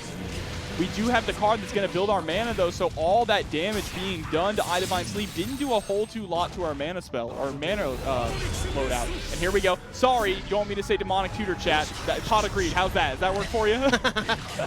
We do indeed love casting spells, and the magic right now is in IDivineSleep's gameplay as he layers this offense, but backs up with the PRC immediately to make sure he doesn't get caught by PlantainPapi. And there we go for immediately into the next game. And what a hectic back and forth match. Possibly the most chaotic matchup in the entire 100%. game, right? 100%. That, like, there was never inactivity happening on the screen. That's the big thing. There's, like, even at full screen neutral, you're either watching the stabs come in or you're watching Faust try to set up. Meanwhile, on the other side, Asuka's like, all right, well, I'm just gonna we're gonna play this game, bro. We got this. Like, I'm ready to go. See, it's a game plan of like a in terms of like Magic the Gathering, right? You have your blue player who's just constantly thinking about what they're going to do, drawing all their different cards, and then you have the red player who's just top decking, just summoning everything that they top deck. That's Faust, right? He doesn't care. Pull the draw. All right, we're throwing it. Look, for the Yu-Gi-Oh players out there, as long as I don't see Faust pull out an Ash Blossom, I think we'll be okay. So we got game number 2 happening. PlantainPapi is, in fact, going to be up a game, but he had to work really hard to get that. When's Asuka going to get the max C, huh? No! Oh Here we go. Pot of green again. Draw a few cards. Called by the grave indeed over on the left-hand side, but that finally stays safe side that time too to trip him up a little bit, and bombs away. Yeah, layer 2 just to make sure you keep him locked down. There's nothing you do to try and set this up and just keep this pressure going from full screen. Yep. Oh, but we summoned the cube, try to teleport, not able to teleport out of the way of the bomb just quite yet. It tries to go low that time too. Very smart from PlantainPapi, but IDivineSleep, he's already shown he's been able to walk out of the corner in these positions before, but not so much right now. He's PlantainPapi giving him that nice new shade of cut. Oh, going straight through the cubes. No cubes allowed when we have the scalpel on deck. Dude, it's so good. Like, you can't play comfortably at that range when you're stuck in the corner. You can't zone back. You have to always be ready for that. PlantainPapi here trying to get that 2-0 lead, looking better and better as the set goes on. Faust players are the masters of controlled chaos. Bro, you are so right. This is actually the most chaotic matchup in the game. It's the RNG matchup. Like this match is ridiculous. And IDivineSleep, worst position again. You do not want to be stuck in that corner up against Faust like this, but he's gonna go ahead and get the throw. What's he gonna do? He gets the hair lit on fire. Everything has been working for him so far. Yeah, and I like that we didn't really go for a lot of pressure. We recognized that Mini Faust was ready there to lock him down. My God, man, this is so rough. And he got the mana lost at the last second, too, so perfectly executed. You aren't going to be able to tank that hit anymore. The wall break finally getting the kill, unlike that first game. It moves up 2-0. Yeah, the chaos that we're seeing is absolutely incredible. I mean, it really is who can weather the storm the most, who can control the chaos the most, because both of them have to play around seemingly random special moves that come out, right? Of course, on DivineSleep's side, he does see them before they come out, right? He has the opportunity of choosing which out of 4 he can send out, but still, I mean, it's all interacting, it's all RNG. Who can control this chaos the most? Yeah, and we said it before. I know it sounds very odd, but as Asuka, you kind of have to rush down a little bit in this matchup just to put fear in. I love this switch, though, because Kai has always had a great job of being able to kind of counter-poke back at Faust. The matchup's definitely a lot better for Faust nowadays, but it's still much better to play that mid-range here with Kai compared to what he had to deal with Asuka. Yeah, I like that we're actually, you know, trading out the book for the blade here. Already working out to a much stronger effect with a 80% damage combo there from Kai. Bro, counter hits from Kai against Faust are so satisfying because he's so big and it's so easy to get JS starters or anything else, but that's exactly what DivineSleep wanted, to be able to push him back. That said, that lead has been slowly disappearing fast. Yeah, absolutely, and that was all thanks to DivineSleep, or excuse me, PlantainPapi, going for a reset into a fully charged scalpel to get that as a frame trap. Bro, this match has been so chaotic. I just said slowly disappearing fast. Help me. Currently, DivineSleep does at least put himself on the board for the first time. Like we said before, very much a much better counter pick going into this. 2K going to push him back. But what can he do to finish it? Well, Arc to keep that pressure up, and he finds the counter hit. This is going to hurt. He tried to burst bait it, though. Yeah, well, there we go. Gets the backdash into the back throw. Kai sucks his patch. Shoot that guy. There we go, gets the throw again. Not gonna be in time though to get the bomb pickup, unfortunately. As a professional Kai Dao player, bro, we can't do it anymore, man. it's over. It's binge over, bro. We can't. TapNut's gonna find it though. Should be able to close out the round here off of this wall break. No, actually, I was not looking at that gauge at the bottom. He didn't have the meter for it. No, not quite yet, but PlantainPapi still sitting on the burst. Probably gonna hold onto it. Oh, wow, with the PRC immediately into the snip, snip, snip. And now PlantainPapi here sitting at set point against DivineSleep. I like your cut, G. Now let's see if we can go ahead and shut it down here with that 3-0 victory. PlantainPapi does get anti-aired, but luckily for him, it could have been a lot worse if he actually stayed for the next one. All right, sending out mini Faust. The RNG has been really good here from PlantainPapi as well, getting consistent mini Fausts on deck as well as bombs. Yeah, he has had minimal to no issues with setting up, which has been huge. And look at PlantainPapi getting these dives right around the distance he needs to bait out JS without actually ever getting hit. But that was a nice stun dipper there underneath the far slash from PlantainPapi. DivineSleep trying to get some work going. There's the wild assault into the wall break with the Foods Ray. Let's see if he goes for 6H starter here to try and sneak something out. No, instead just gives him that respect on the teleport. He has to back off, let him rock, and here's the bomb again. I said Foods Ray, dire eclair. I don't speak French, I'm sorry. Here we go, RC gets the wall break. What's he gonna do about finishing this round out? That's a safe jump. Yeah, he's blocking that all day, but he did it. Actually, never mind. So we're gonna see DivineSleep put himself on the board. Not safe enough. Yeah. And again, I love this counter pick. Like this matchup it's definitely, it could go very south for Kai if the Faust is able to play a good range and get good luck, which he was having. But when he sneaks in the counter hits because of a commit rip from Faust, it's so much damage. It's so easy to confirm off of him. Absolutely. And he gets some good reward, too, off of anti-airing Faust, yeah. right? Faust likes to go to the air a lot, and that heavy DP from Kai can really blow him up, especially if he's trying to jump in the air and utilize the love bomb a lot. Yeah, bro, heavy DP. If you sneak a 2H in at any given point in time, if you want to go for a big heavy read, it's going to chunk. So it can disappear quick. But I still, PlantainPapi kept it even the whole time. Here we go again, mini Faust coming out at the start. His luck has been on his side as long as he's needed it to be. Thank you, mini Faust, my beloved. Look at him just fishing with the 2B to try and get DivineSleep to jump and then catching it with the 2K. Very smart there from PlantainPapi. Yeah, refusing to let him zone him out either, too. There's never been a time where DivineSleep's been able to get a solid zoning game going, and yep. Essential checkmate scenario right there. Bomb in front of him, including the pressure where he was standing. He knew he could go up and get that throw and take it one more time. One more game away from closing this out 3-1. It's his top 48 winners as well. So we're getting closer and closer to that top 8 position. Oh, I like the press there from DivineSleep, just trying to catch PlantainPapi, but we're still stuck in the corner. There's the guard break with the bomb afro, fully charged dust. What a great call. You have to burst there. You can't afford to take that damage. The problem is, though, you've now been caught once again. Counter hit pushes him all the way to the corner. One more good mix, and it's over. Oh, I love the JP. Unfortunately, gets caught by his own banana peel. Yeah, burst your way out of that. You had one final bad luck to be able to have things go south, but not the best luck so far. It doesn't matter. He still got him in the corner, but 5S is going to, Far Slash in general, just going to keep him out.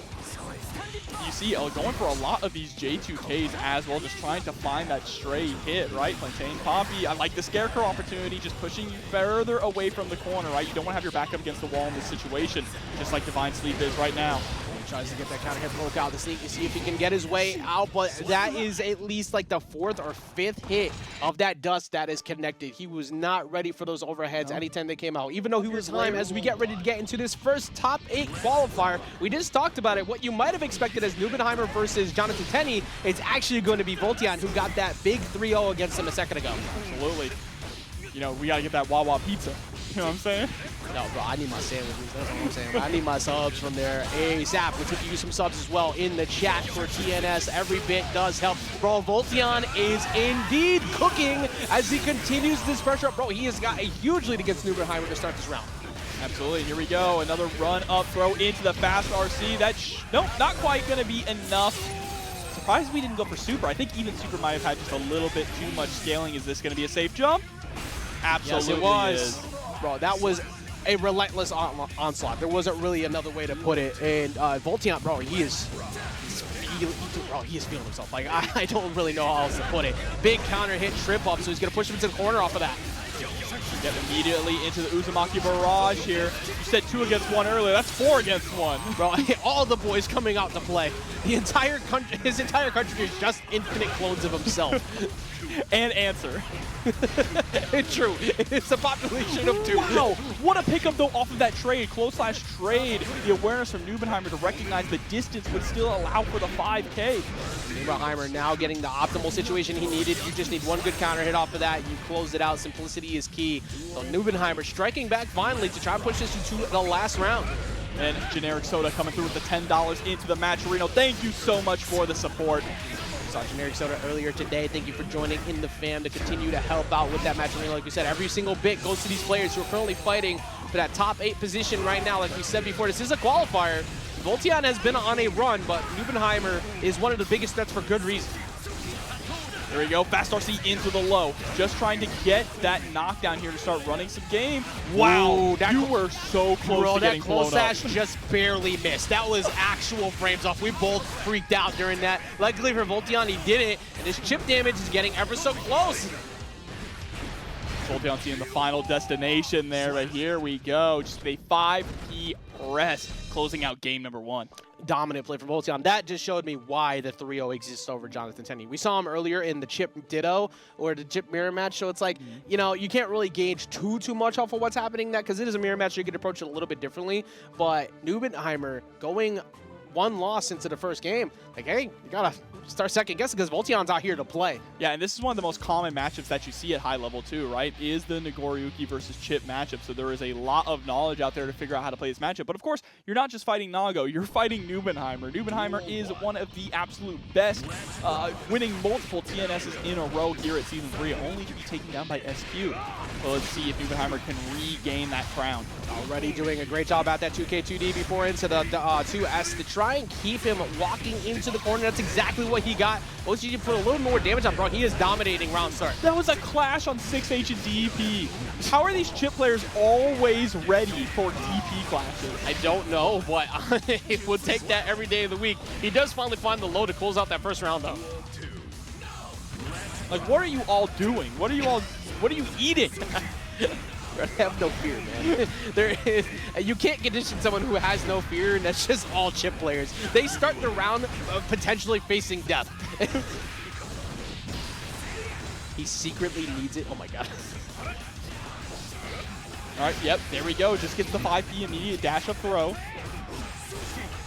we go, what's he gonna do? Just staggers instead. I actually kind of like that. He was so relentless before, just trying to bait out a DP or maybe a really reckless option from Nubenheimer. But Nubenheimer again, kind of, his back has been against the wall the whole match. I like this. It's so weird to say patient offense from Voltiyon. This patient offense, especially when we have Nubenheimer in the... what patient offense, bro? He just instant transmission to Nubenheimer. He just hit him with the super dash. It's a what patience? This game is now sponsored by Bamco, bro. Half health already gone from Nubenheimer. As I was saying, the patience there to not like constantly be pressing buttons on him, but kind of giving Nubenheimer room to get counter hit, right? Bro, there's been no room. Bro, please, somebody check the O2 levels because there is nothing he can breathe right now. It has been absolutely relentless. He baits out the YRC2. Bro, dude, Voltiyon he 3-0'd Jonathan Tenney. He is now up 2-0 against Nubenheimer. Reminder, Nubenheimer has won, what, 3 out of the last 4 of, yes. of the TNS Guilty Gears? Yes, absolutely. Yeah, so, he's currently down 2-0 to Voltiyon, who has not dropped a single game in the last, what, like, I think 8 between the set that we saw earlier. Has he dropped a single game today, actually? Hold on. He might be on that unbeatable run here. Where's Voltiyon? Where's Voltiyon? But here we go right now. Nubenheimer trying to gain some ground. He has dropped one individual round all day. Everything else has been at 3-0. And he's playing the default chip as well. Scary. A man on a mission here. And that mission is to send Nubenheimer to the loser side of the bracket. But here we go. Nubenheimer able to get a huge confirm, taking out a massive chunk there. Gets the close slash, forcing the burst out of Voltiyon. And spending the burst. This is a hero burst coming back from Voltiyon, but here's the Uzumaki Barrage, and a lot of that burst stage is going to be given back now with this wall break. Bro, Voltiyon showing that he has no fear whatsoever. It's like, being willing to spend that quickly, just like, I don't care, I'm still getting this round. I don't care how far back this is. He does finally get caught on the Beyblade though, so able to finally strike where he can. Nubenheimer putting himself up in at least the round lead. So he is living by Chipp's theme right now. Yeah, bro is Chipp himself. That's Timothy right there, the way he's been playing. But Nubenheimer, of course, like I said, you got to put respect on the #1 seed overall for good reason. Even though you may be up 2 rounds, that does not mean the set's over. Yeah, because there's the bite now, and one with DP, unable to get a punish on it though. That absolutely would have been a kill if Nubenheimer was ready. Nubenheimer leaving an opportunity on the table, but does he get the jump in? Yes, he does. He gets the low. Won't be enough yet, but this chip damage is going to be enough, absolutely. The moment you see that tension gauge is dropping down, cashed it in quickly, said, no, I'm not letting you get away. I'm making sure that I get you off this block damage, and that is now the second individual round that Voltiyon has dropped today. Yeah, for sure. And you also have to think, too, we've seen Nubenheimer in this situation many a time, right, where he is down 2-0. When his back is up against the wall, that is when he reaches that Ultra Instinct level, right, when he just starts playing absolutely out of his mind. And lucky for him, he only has to guess right a couple times against Chipp. Yeah, and with Nago, you know, the health you have, even if you end up in a last-hit situation, you're still able to make these comebacks, and that's such a big key factor to Nubenheimer's playstyle. So he is able to show Voltiyon can in fact bleed. Can he continue to replicate that success? He won't be able to find that command grab to try and do so, but the burst to keep him locked down I think was very smart. Yeah, now, ooh, Nubenheimer trying to go for the 6P there, but absolutely going to get blown up by the mortal counter on that 2H. Set back into the corner. Smart decision making here from Voltiyon. You want to keep Nubenheimer's back up against the wall so that he has no room to maneuver, no room to backdash or evade with Fukio. Yeah, I was just about to say it too. All you need is one hit confirm and the Uzumaki Barrage, and you got the round. You had him still close enough to the wall, so you saw Nubenheimer trying to walk himself out to guarantee he wouldn't get the wall splat. Not gonna happen though. Oh, but here we go. Beyblade immediately into a pickup. Gonna get that carry into the corner this time, but no fear with the Beyblade. We're just letting these, or excuse me, with the Beta Blade. Bro, he is playing like he wants to win this whole tournament. I really don't know how else to put it. Voltiyon is on something right now, but he does get caught by the 2S, which could be a huge win for Nubenheimer. The close slash is gonna just close out that round. There is zero world where you spend that burst there. Let it rock. Go into this last round with still having some defense. Absolutely, you got to keep that on deck. Also for the offense too, right? So you can try and get that wall break with the Wild Assault to keep the pressure going. But wow, counter hit 6H. That's 2 buttons. I was gonna say half your health, bro. That 6H counter hit into 5H is so much damage against Chipp. It's like Samurai Showdown. Actually, yo, this would like Nago is Sam Show already. He's already ready to go. We got one more mistake potentially for Voltiyon. He cannot afford to take another one. Nubenheimer he was looking for it, but I like that PRC saying, no, you're not going to get this punished. Oh, but here we go. Able to get a nice 2S press. Here comes the wall break. Positive bonuses on deck, which means we're going to build up some of that burst. Dude, he has enough. He has the meter to be able to finish this round. He could take out Nubenheimer potentially right now, but the burst had to happen. He could not let that go out. 5H to try and sneak him in. He finds the low, but he doesn't burst!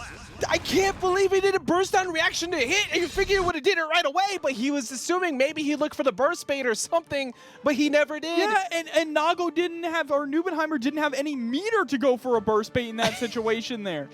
Well, we get a Game 5 off of what we assumed would have been a guaranteed pushback, but sometimes, hey, you're in that situation, you're not ready for it, and everybody makes mistakes. Voltiyon making a rare occurrence of one so far tonight, and now we're going to see that game number 5. Nubenheimer not trying to give up that #1 seed just yet. Yeah, getting burst in that last possible hit there. Just probably didn't believe it was going to happen. Yeah. No, honestly, I think that he just wasn't ready for it in that moment because, it just happens, right? He's been playing so perfect up to this point, but he's still playing just as perfect as he was before. He's got half health down, but Voltiyon's been playing so well, there's no world where I'm going to assume that is mentally checking him yet. Oh, nice Ivey there as well, but you still are going to get pressed out by the rest of the slash and heavy slashes coming from Nubenheimer. Nubenheimer forcing the burst out on him. He has the bar, so he wants to try and cash out on it. That's a big part of why he's going for this burst. If he could get it at the wall, he could close this out. But YRC saying, no, I have to keep this round in my favor. You have to watch out, though. Nubenheimer has meter available as well. There's the PRC. Oh my god, taste this dirt. Bro, PRC reversal throw was so well executed by Numenheimer. That's going to give him that round lead. AlphaLee to escape the corner, very smart there, able to get the counter hit. Numenheimer's about to build up burst here. Yep, there it is. Get stuck to the wall. You get a nice chunk of burst back when that happens. But back is on the ground here. Can Voltiyon force this to a game of 5 last round? Once again, it's sure looking like it. He gets the lull. That's exactly what he needs. Numenheimer has no reason to spend that burst. He wants to keep it for the last round. And we're going to go to that last round once again. Indeed, yet another game 5 last round. Oh my god, this is it. Can you imagine if Voltiyon knocks Numenheimer out right now, stopping him from getting into top 8 winner side? Bro, nobody wants to be in losers right now. There's already enough problems down there. And then you said Numenheimer down there too. That is a bad trip for everyone. But that might not happen. Numenheimer pushing him so far down. He's got the 2 bars. He can spend them. And he's going to have to burst. Oh, but gets caught with just the tip there of the DP. Perfect for Numenheimer to close things out and move on to the top 8 winner side. That's exactly what we're giving to you right now as we're going to start off game number 1. Chipp back on the line with Bean. He's got to go up against Happy Chaos. No, this Chipp color is actually kind of clean. I love it. I like the brown pants with the blue sash. Yeah, no, low-key, this is like, I think this might be my favorite Chipp color. It's good. Like, everybody's using the anniversary colors, which look phenomenal, by the way. Not taking that away, but this one just looks cool. All right, we got half health already chunked. You do not get zone or room to play with me up against this. This is actually the ultimate keep out versus rush down defense, except for when Happy Chaos has you in the corner. Yeah, absolutely. Then you have to block all those 5Ds, the 2Ks, everything coming out. But right now, Bean is going to get the first blood here, taking the first round of this match. Bean is, I mean, looking like he hasn't really dropped, like, anything. I know we haven't been able to see him too much in TNS, but still looking phenomenal leading up to this week. And right now, dude, he is just not letting Jack play. Yeah, round start situation, immediately being aggressive, and that's kind of the matchup, right? Is you have to lock down Happy Chaos. You can't give him any room to maneuver, and you especially need to try and bait out that burst, because that's when he gets another opportunity. Maximum Chipp comes through and gets shot right out of the sky. What a pickup! Dude, I love the fact he tried to do that in reaction to when he would set up the curse, but even with that, Jack was ready. And this is the first time we get to see Jack actually reach into that box of tricks to be able to get something to happen, because he had nothing going for him before, but that's just because of Bean's spread. I just cannot believe that he was able to get that gunshot there and still catch him on the way down with the bar slash and get the wall break here. And now it's looking like Jack is going to be able to close this round out, just has to find one more touch. Try to catch it right there, PRC forward. He's going to get the low again regardless. So Bean had a solid lead, but it was really off of that, just that pickup, like you said before. It gave him the wall spot and gave him the whole game back. Here we go, run up throw. Immediately just goes for the jump, and not even a safe jump there, but you know, Bean just allowing it to happen. I respect that from Bean's hyper aggression to get out. So he was not trying to play the mix-up games. And no, we're not doing this right now. Bean is going to have to deal with the YRC though, and he gets walked back. 5K's going to go ahead and get that anti-air he's looking for, and Bean catching the throw. So Bean's been layering the offense very well in the corner. Yeah, first finally comes out here from Jack, able to escape there and get a JP in the process.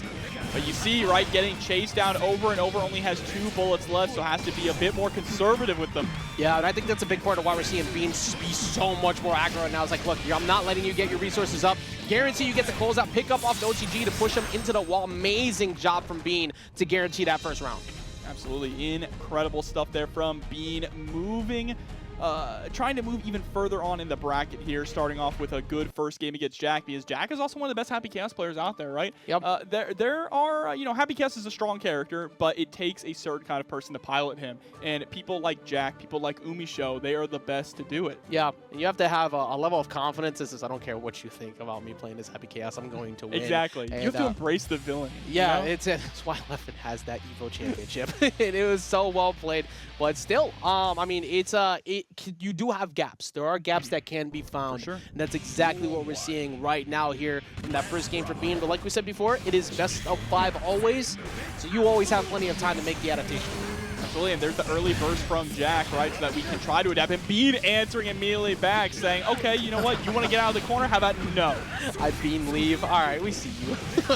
Well, you definitely need to keep believing right now, because that is half the health already gone. Bean, I don't think I've seen a single time so far where Jack has been able to set up curse and feel comfortable about it yet. No, Bean has just been consistently keeping the pressure on Jack, right? this has been a close-range matchup the entire time. Even when Jack is able to start some kind of offense or some kind of game plan, it still means that we have to brawl, right? Jack still has to go in and play that close-range game because, like you said, he can't comfortably create that distance. Yeah, it's just been a game of holding back and hoping for the best. But finally get something started. There you go. Now you got to get that positive bonus, set up, try and keep that damage up, and I like that. Just don't relinquish the pressure. Get this started. Now you got the mix-up game. There we go, Deus Ex Machina, the god in the machine. Be enough to get the close out, yeah, but you've essentially set up a near checkmate scenario here. Yeah, absolutely. There's not much you're going to do to get away with that. That round was forfeit. Oh, just trying to go for the dash forward 2K, the Chipp classic. He's going to walk away from that grab. It's a free opportunity from Bean, but he doesn't get anything off of the OTG action. A little bit mispositioned, but still, for Jack, he's got the layered offense opportunity right now in the DP to push himself out, bro. Bean has been so accurate with that. Absolutely. Honestly, Bean and Marvella was some of the best DPs out of any Chipps I've seen. So here we go. The pressure is not up yet. There's the YRC. Just completely nullifies the roll mix-up entirely. Good on the action, too. Like, he was waiting for that to go for the press. Ooh. And that was a beautiful reaction there from Jack. Bean, the very first time we saw the clone, went for that run-up 5K IAD back, just trying to get away from that inevitable 6S that you normally see from Happy Chaos players. Jack recognizing that, so the second time just follows up with the JP. Yeah, and Bean making sure he does not drop his food on the floor, made sure he finishes combo. So now that's going to move Bean. I believe that's up 2-0 right now. But Jack looking very, very good in that match. So I wouldn't be too comfortable here if I was Bean. Bro, all this talk about food got me hungry now. I'm not gonna lie, I smell something in the back over there. I do smell it too. It's been getting me for a bit now. They're out here cooking while we're working. Yeah, get to work. But we're having a good we got time. work to eat, okay? Yeah, true. Well, we can't ever sleep. It's TampaNeverSleeps. We got incredible gameplays going on right now. Being up 2-0 in the lead. Again, this is to make it into winner's top 8 to have to play up against Numenheimer. Yeah, absolutely. And I already see someone mentioning 4 MattShroom codes left in the chat. Let's make sure we claim those before we get to top 8. Nice, goes for the Wild Assault, coast to coast. Oh, what a drop. That is good recognition immediately, though, to back off to try and keep that from getting out of hand. But still, Jack was able to roll his way out, kind of get back to center, and now things are going south fast. Yeah, the problem is that Bean wanted that positive bonus. Yep. Not getting that positive bonus now. Instead, it's going to be Jack who gets it here, not looking too good. Yeah, having to spend the meter before being able to, instead of gaining the meter, and now that's going to cost them the round as well. So Jack, first opportunity to strike potentially here. All right, let's see. He is still down 2-0. Let's see if Jack can build this house. There we go. Try to keep him locked down. Good air dash. Actually, good stall, too, to try and mix up where he would land. But unfortunately for him, it actually didn't really change much because he ends up getting stuck in the corner anyways. Yeah, and is able to land that BRC instant overhead there with the JP. Right, this is an opportunity for Bean to try and make something happen. He does have bar to spend, but instead decides to go for the wall assault, take a little bit of that meter away. Or he's going to save it actually now because he's got this corner. He's going to be able to close it out off that meter that he gained earlier. And take some of the burst as well, meaning this next mix-up could do it. I predict a YRC possibly. Oh, catches the backdash with the 5K! Oh my god, that was not at all what I saw coming. You figure you go high-low, but no, he just catches the backdash. That was so smart because Jack just wanted to disengage. Yeah, with all that meter that Jack had, I thought we were definitely going to see a YRC, but Bean starting off strong here. Believe it. Getting the knockdown through the wall. Bean is indeed cooking right now. He's trying to see if he can go ahead and close this out. Good job, but you have to. You cannot afford to take any more past that. And that is it. Absolutely should be it here with the amount of meter that we have. Uzumaki Barrage, let's see. No, he's alive! It's a magic pixel! Literal pixel away. All he needs is one good call. He's going to try to go for deflected. He's going to cross him up instead. Amazing jump from Bean, never letting that get out of hand. Because remember, many Twitter clips have come from being used on Chipp. So if you make a mistake, Happy Chaos can absolutely delete that health bar, being made sure that that was never going to be the case. Temporary leave at the moment. I'm seeing Kai players. I'm seeing Kai players, But where's Leo? Leo? What are you talking about? All the Kais are losers, bro. You know, Kai might be a better character than Leo now, just saying. All the Kais got sent to the losers, man. They had to take each other out. What you talking about? But here we go, SQ versus Idom, and SQ starting off strong. She is the reigning champion right now of TNS, trying to hold on to that crown here. We mentioned it before, man. We talked about how the SQ, one of the very few people to make Nubenheimer look normal over this past month with that dub last week, and she's going to try and do it again, but currently Idom, with that amazing control on the ledge, going to go ahead and spend that super and get that positive bonus. Just getting the wall break here. All Matcherino codes have been claimed as well. Thank you, chat, for putting in that work to get it done before we reach top 8. Yeah, thank you so much. We appreciate your support. I see chat asking, where's Soul? And we showed didn't enter this week. You're right. Okay. All right, but here we go. We'll see her this weekend. Oh, no, Idom getting caught by the rock, having to throw out the burst there just to stay alive. They're blocking the overhead, too, from SQ, not letting that happen. This has been an incredibly tense first match, by the way. Nobody has lost yet. We're at the 44-second mark. Idom's not going to be able to close it out, though. With the RC, staying same side. Whoa, the whip on that 5K. I thought that was gonna hit. That was wild, and instead it's gonna be caught by the and that's gonna be SQ taking the first round. And it's just the micro movements you're seeing from SQ, right? Being able to avoid some of these hitboxes here from Idom, just threading the needle. Bro, the wild assault off the low was so good to guarantee that you get that wall carry. SQ, she's been maximizing that so well. Yeah, I mean, it's totally worth it too, because look, already getting that burst back, right? Yep. Wasting no time whatsoever. But Idom has been playing mid-range very well. Of course, Ramlethal, one of the few characters that can box back that range almost better. So yeah, it's going to be a little bit hard to set up the skulls. Catches the backdash with a close slash. Very difficult time right now, trying to keep SQ out. Get the block on one, so one sword is gone from the picture. We're going to be able to try and set up the Crow to get a little bit of offense going.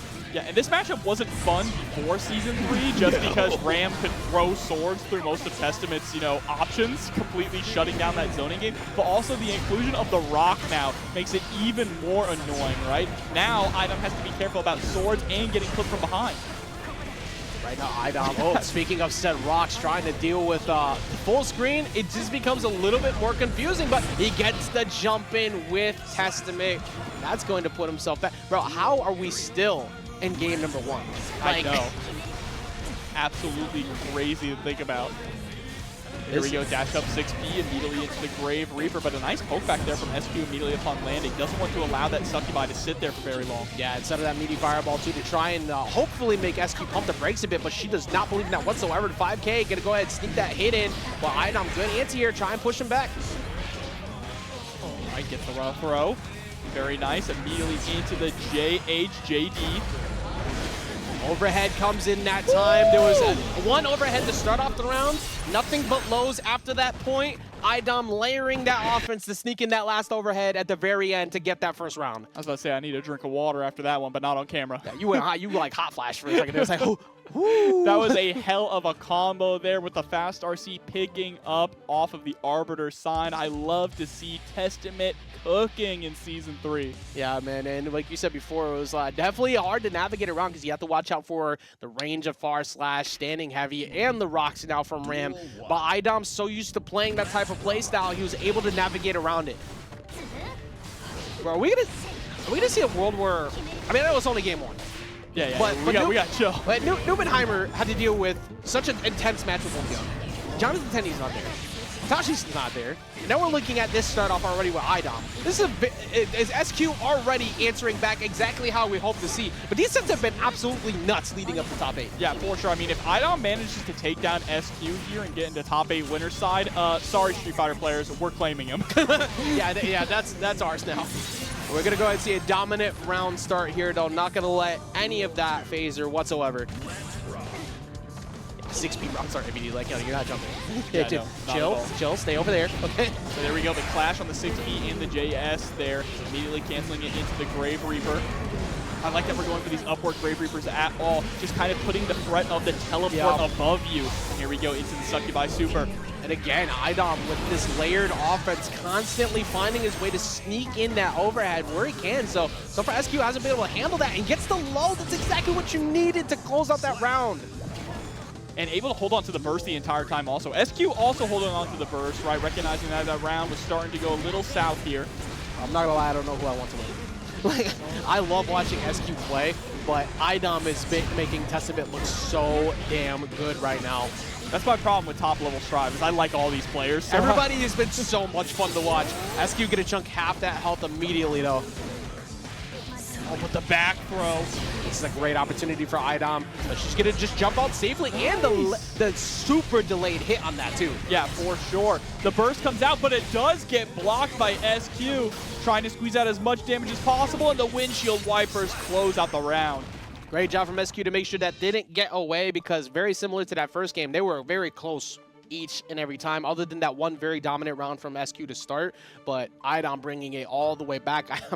I feel feeling dangerous still. I think we're looking at another potential Game 5 type set here. I could definitely see this going to a Game 5. I mean, these are some of the best players in all of North America, and like we've been saying over and over, right? CEO Otaku is this weekend, so everyone is very hungry, because we're going to have, if you've seen the brackets for that tournament, they're crazy. Yeah, we said it earlier, like the major before the online major before the major, but this is so true. This is everybody is getting that practice in leading up to that potential first place trophy at CEO Otaku, and SQ being one of the biggest candidates to try and win it all. She's showing exactly why that first match did not matter. Here we go, trying to just harass with the JP. All right, look at the risk gauge. We call that the danger meter. That's the fear meter, all right? Yeah, exactly. Keep that damage up. My God, we're seeing another perfect round coming in right now from SQ. She's playing so damn well since that first game. Here we go. Gets the 2S immediately into the Wild Assault 6H. Pressure is on with a wall break as well. I like that we hold on to the meter, though, not to spend another Wild Assault just to get the knockdown, right? Because you're going to build a lot of that burst back going forward. Right now, the Skulls coming through to try and keep SQ back as much as possible. So far, very difficult time to do so. And let's see what SQ's able to do about it. Walking up, get that low, keep that steadying pressure going. All right, but here we go. Gets the far slash. Oh no, but that, whoa, was that intentional to go for the cross up there? This time tries to stay same side. Gets the wall break immediately into the Succubi Super. Amazing job once again from Idom, man. Every time SQ's had a good lead, it's just, you can see like he's been built for this for a good reason. A champion in many aspects does not let that situation crumble. That said, he's lucky that there's no meter attached to score because it would have been enough to get the kill. Immediate into rock. What? Dude, oh, what? The super didn't even hit. Just using the invincibility to get around the rock, the meaty rock. Well, that chalked it up to things didn't expect to see tonight, because now Idom instead pushes this to a round number 3. What looked like a checkmate situation for Squirrel. That was absolutely crazy. Bro, SQ, like, not being phased whatsoever again, though. She's been so adamant about making sure that when things like that happen, it's like, no, look, I'm going to keep this pressure layered. She has the one bar. It's going to be enough to go ahead and close it out. Yeah, here it is, Gamma Ray. Easy. That was crazy. Yeah, the super coming out to stay invincible against the rock. Some people in chat saying that it clashed with the rock. It all went by so fast. Someone clip that. Yeah, someone clip that so we can go back and look at that, because that was so fast and wow. But instead of what could have been Idom sneaking out one to try and push this to a 2-1 lead for Idom, instead it's going to be a 2-1 lead for SQ. She's now facing, well, actually, excuse me. She's now up, not facing that elimination round now. Idom, though, I biasly, again, I do want to see the Game 5. Yeah, absolutely here. But SQ is going to push Idom to the corner very early on here. One sword down. Idom, nice with the micro dash into the 6P, pushing us back to mid-screen. Right, there's the rocks once again, just to catch Idom slipping over on the corner, and now huge chunk of damage. We're gonna get that positive bonus. she going to go with it? Ooh, I like the BRC forward. Actually, what a solid bait, but doesn't really lead to too much. Yeah, unfortunately there, that was a lot of meters spent. But you know what, we still have some advantage here. Look at SQ just standing, waiting for the Arbiter sign. Knows it's going to come eventually there. Yeah. SQ playing around 6B as well, too. She's not jumping in recklessly.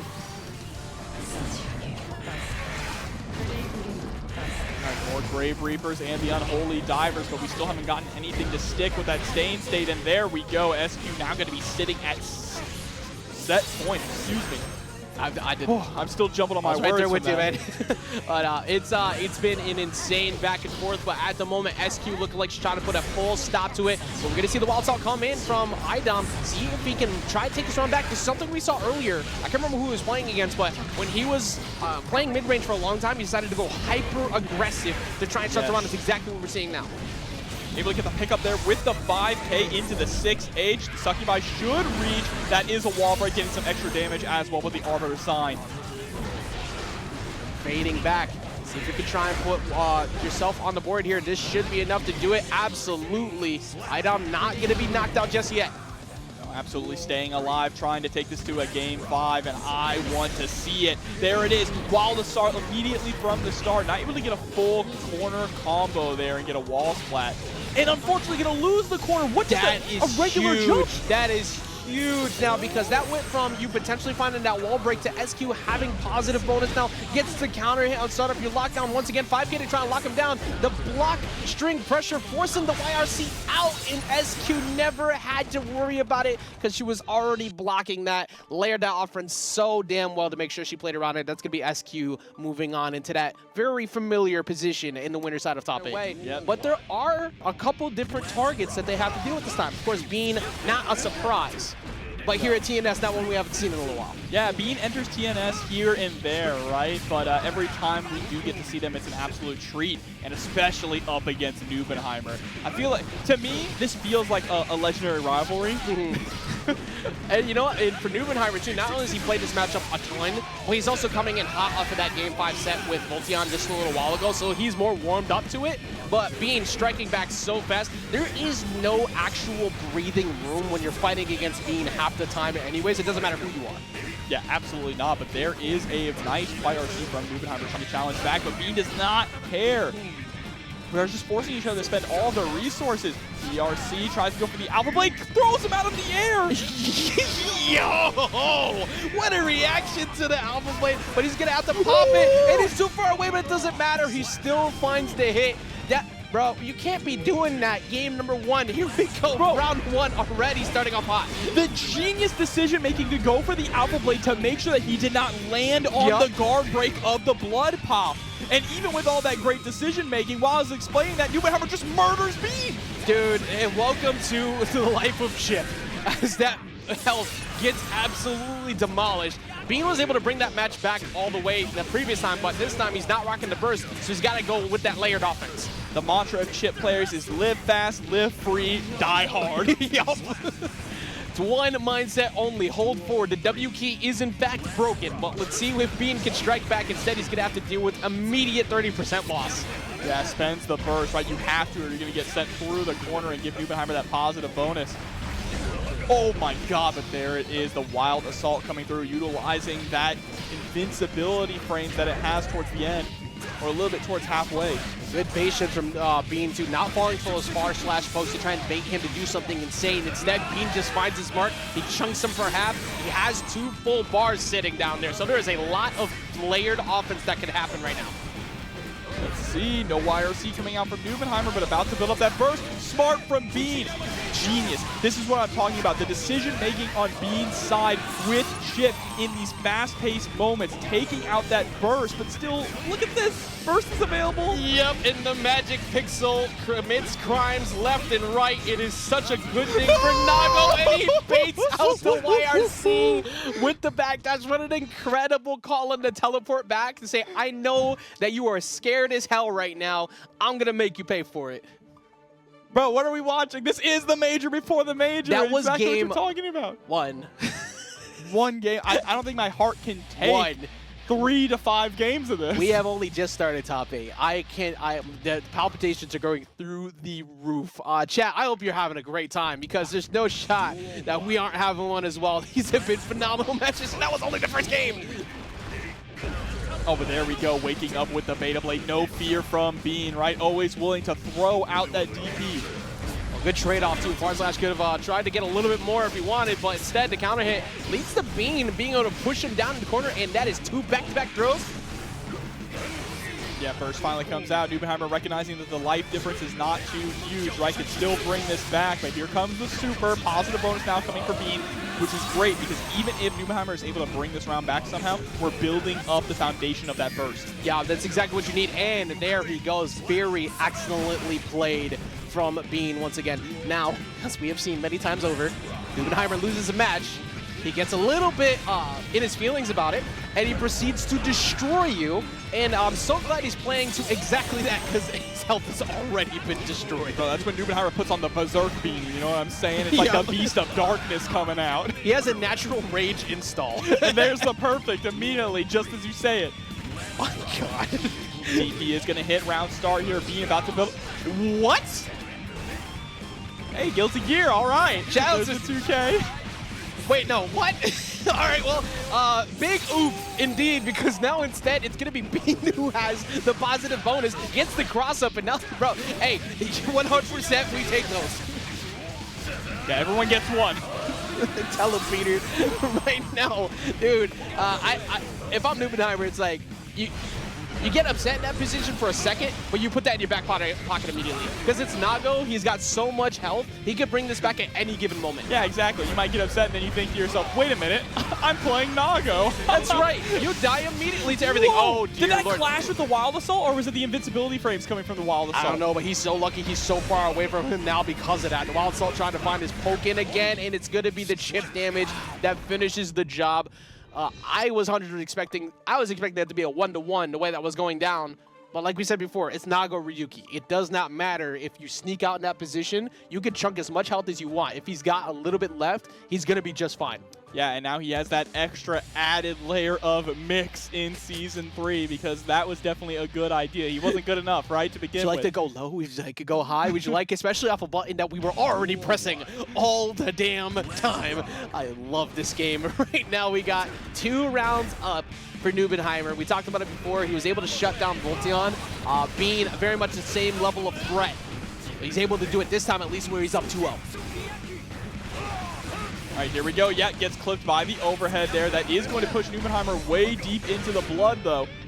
Bro, that counter hit. Bro, Nago is quite literally just ramming your head into a brick wall. The chat is so right. You are just constantly running right at it, hoping eventually it breaks.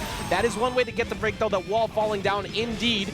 Now, yeah, you backdash to try and get to get 1 meter, so you can hope to have enough to cash out super. The problem is, Nubenheimer read your backdash so fast. Yeah, now Nubenheimer so close here to getting put at set point, and there it is. Yeah, you're trying to do this walk back and forward kind of footsies game here. Yep. Beyblade now is going to check you every single time. Nubenheimer sitting at set point here against Bean, but Bean unfazed, still putting the pedal to the metal.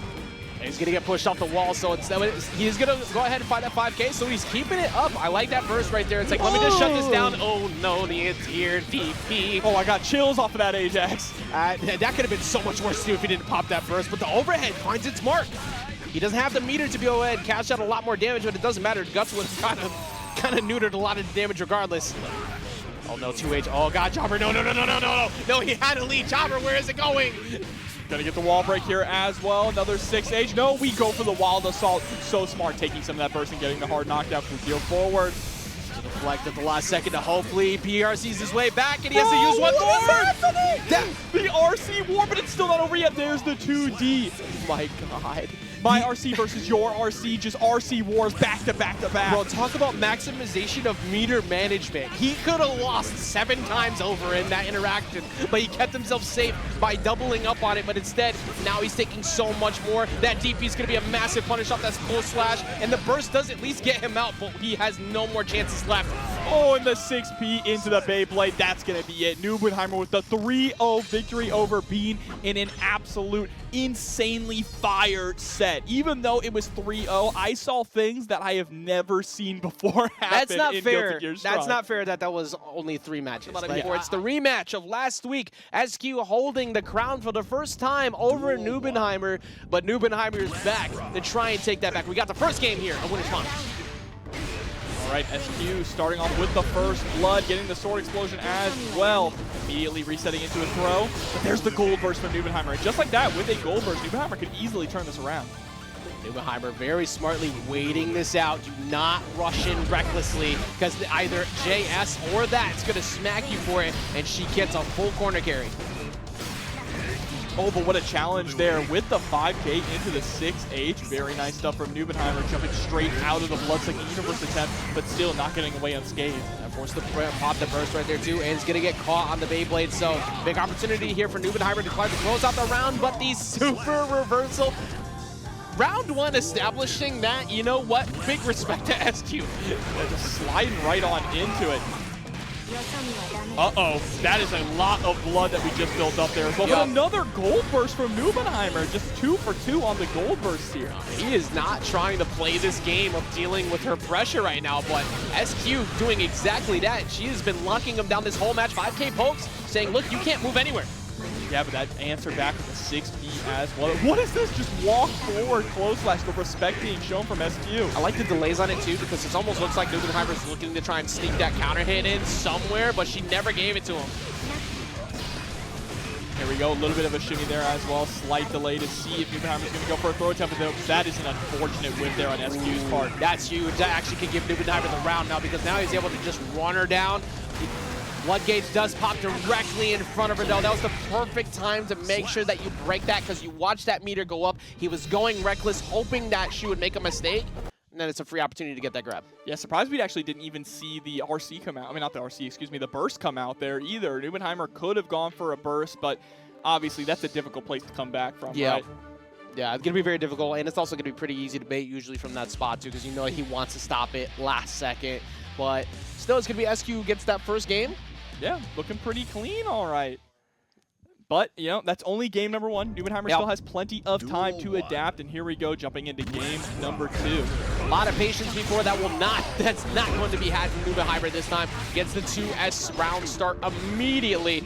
Close slash is trying to see if it catches SQ trying to jump out. But he's at 2S pokes, keeping her locked down. Oh, 5H, there you go. Instant cancel, fast RTC cancel. Very smart from Nubenheimer to make sure he minimized the damage that could have happened, and also make sure they close out that round. Yeah, immediately answering back in a big way here, but SQ is so good at being unfazed in a lot of these situations, right? Even if a round slips away in a devastating performance, SQ can still keep up the pressure. The momentum just does not fall apart. There we go, gets that command grab, bring that Floodgates back down, doubling up on it too. We're gonna go for 3 times, yes we are! Oh, the OTG there with the clone. But SQ, recognizing the distance, able to get the side swap combo, which forces the burst out of Nubenheimer. And Nubenheimer nearly at 100 meter. There it is. Nubenheimer keeping that pressure off to us back. Gets the burst bait as well. This is exactly what we said last round.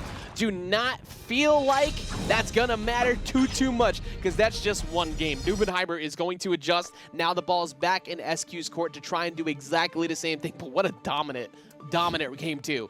And that's the thing, right? We can't get ahead of ourselves when we see SQ take one game against Nubenheimer, because Nubenheimer is just so unpredictable. He can immediately just bite back, especially when you have him cornered. Quite literally. Went for 3 in a row. You don't normally expect the third one to happen, but that's what happens at the highest level. You have to play a bit unorthodox sometimes and do the over-obvious choice to trip someone up. That was so intelligent from Nubenheimer. Right now, 2K Duty doubling up on that too. Seems like he's just willing to go back-to-back on the same option to try and trick SQ to think maybe he'll switch it. I like the way that we're just avoiding the rocks as well, right? Jump back, don't want to deal with it at all. Especially because remember, if you block that rock, it does pull you forward, closing the distance between you and SQ. But what an answer there from Nubenheimer. All these trades in his favor. Yeah, that 2S, even though it didn't lead to too much, it doesn't matter. The positioning is in his favor, so he still gets the walker back down. Slash won't find its mark, but she does finally get a cross-up. Can she do much with the Rekkas? No, actually just backing off. She realized you're already blocked. All right, we're going to go into the Gamma Ray super here, maybe more Thalato. We'll have to see what the decision is going to be on SQ's side. It is Voltiyon to get the wall break. Guarantee that wall break. Where is the mix? We're gonna stay same. We're gonna catch that grab to close it out too. SQ answering back quick in a hurry.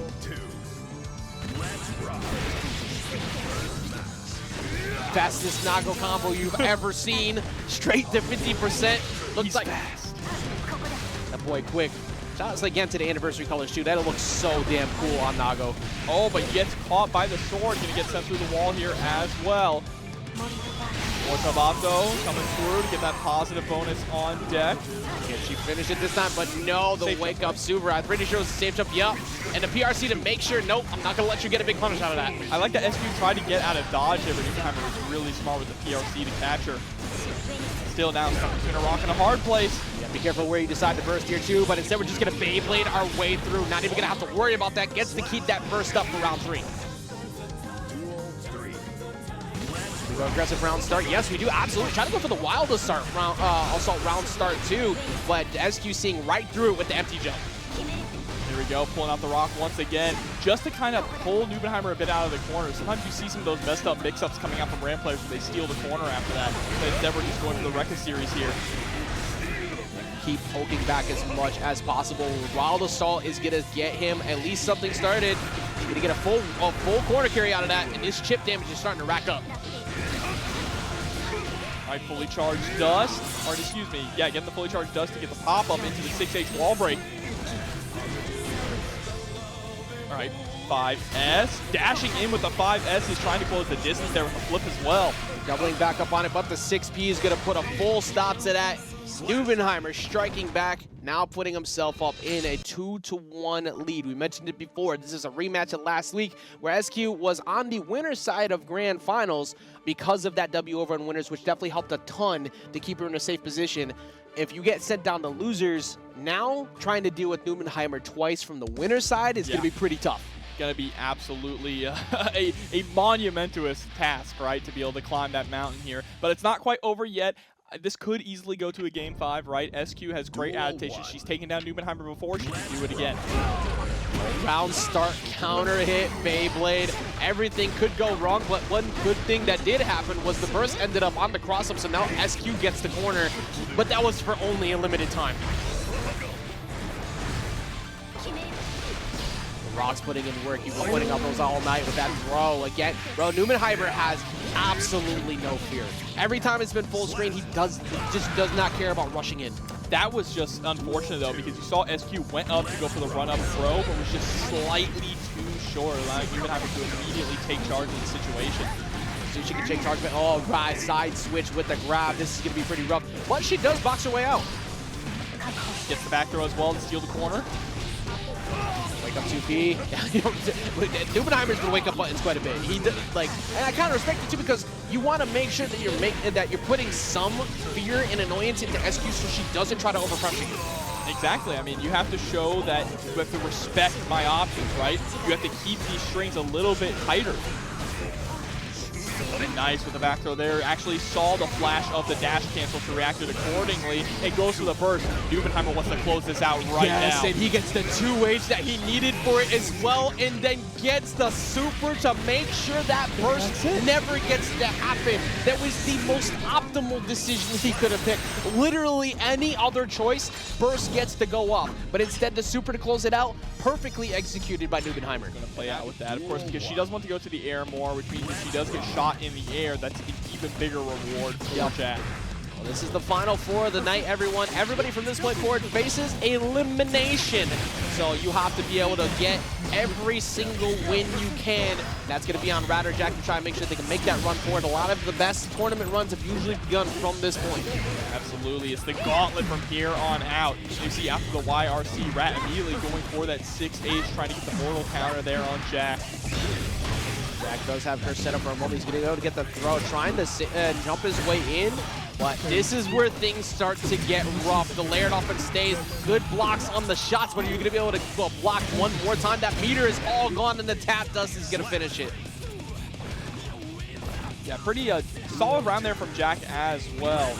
pretty decisive round. Didn't lose too much health. Rat did get some early offense, but the moment that Jack got his foot in, it was all his game. I think that's what scares me so much about him when he does. Like, he's fine with honestly taking a few mixes in, but because his confidence is so high, he'll make that full round comeback. Yeah, absolutely. You see trying to chase down with the gunshots there, but Rat a little too quick to catch. Goes for the side swap confirm as well to make sure we get that wall break.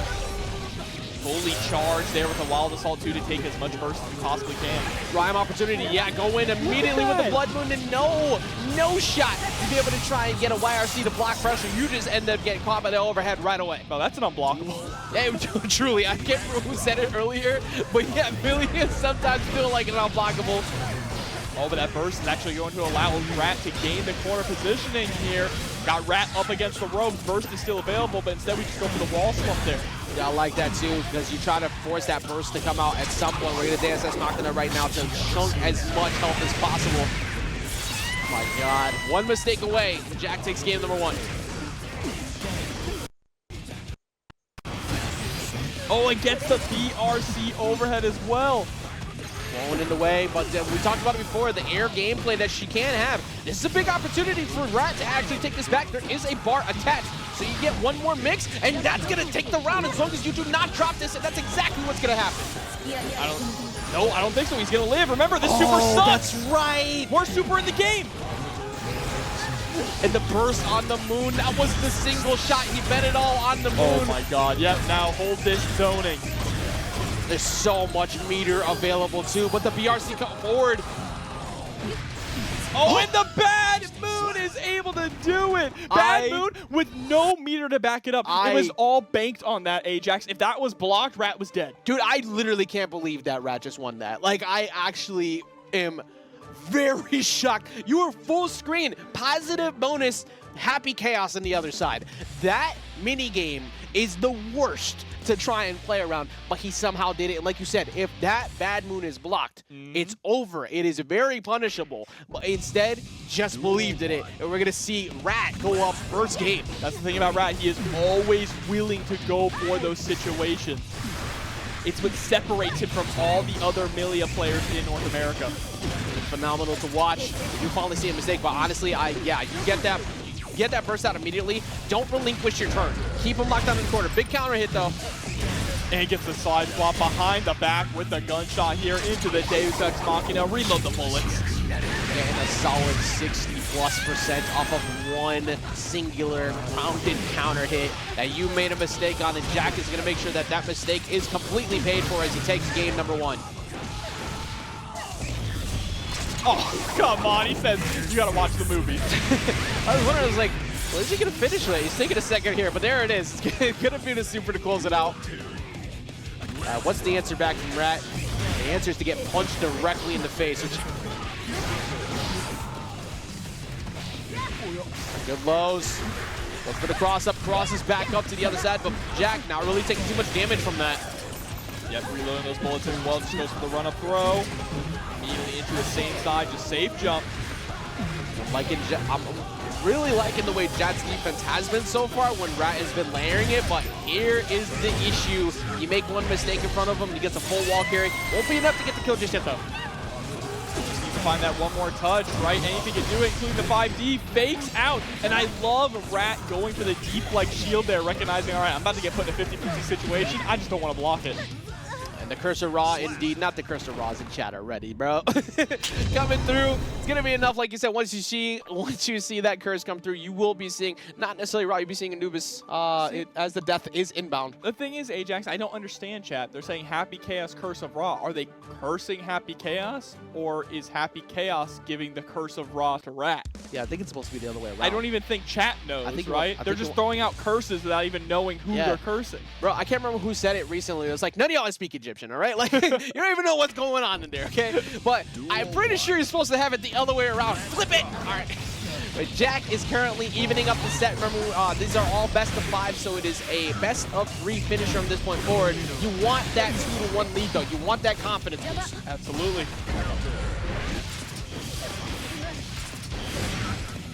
Yep, gets the wall fly here. Deus Ex Machina once again.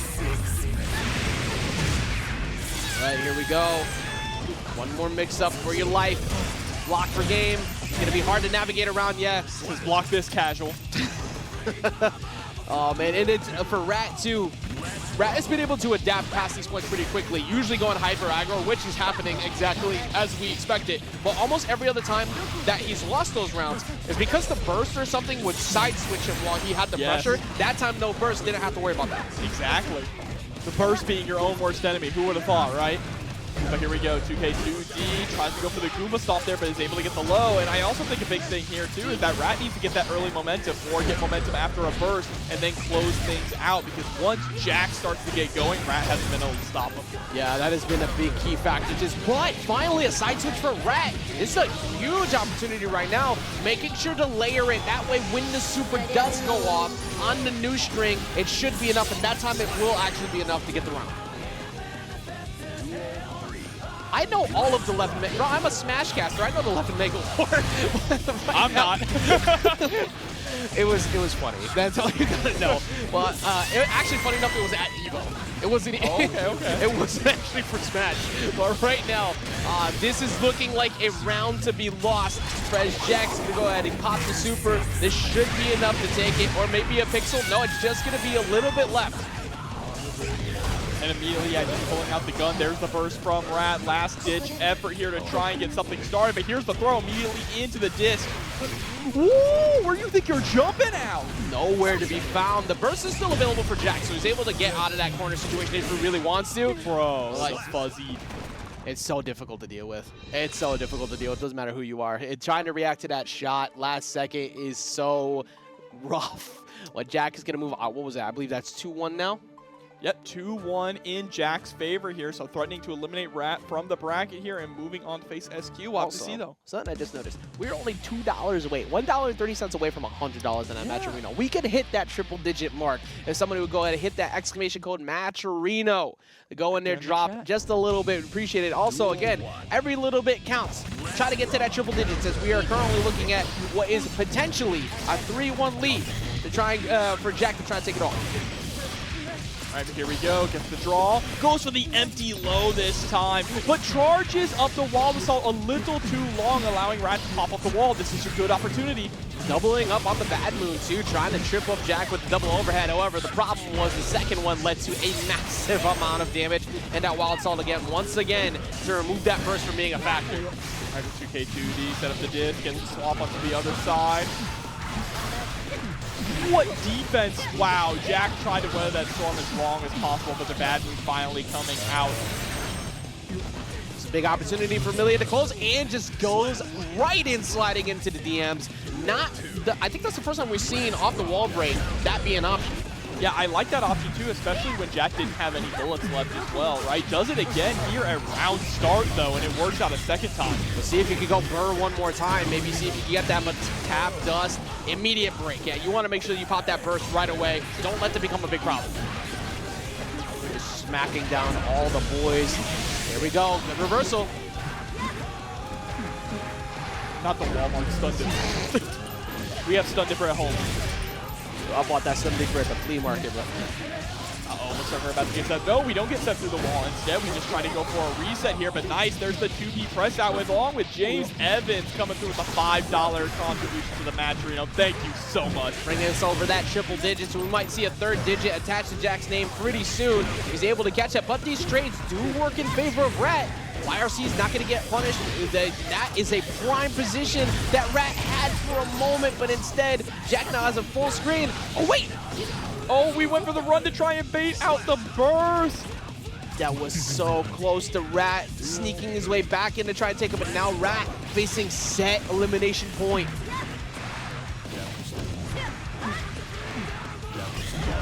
Back, you counter hit, but yeah, you gotta burst immediately. Don't let that situation get poor. You know, full screen opportunity here, but Rat. Touch of toes there, playing footsies. There's the burst coming out from Rat. Tries to chase down with the hair car, but that is the second time full screen hair car has gotten blown up by the JS.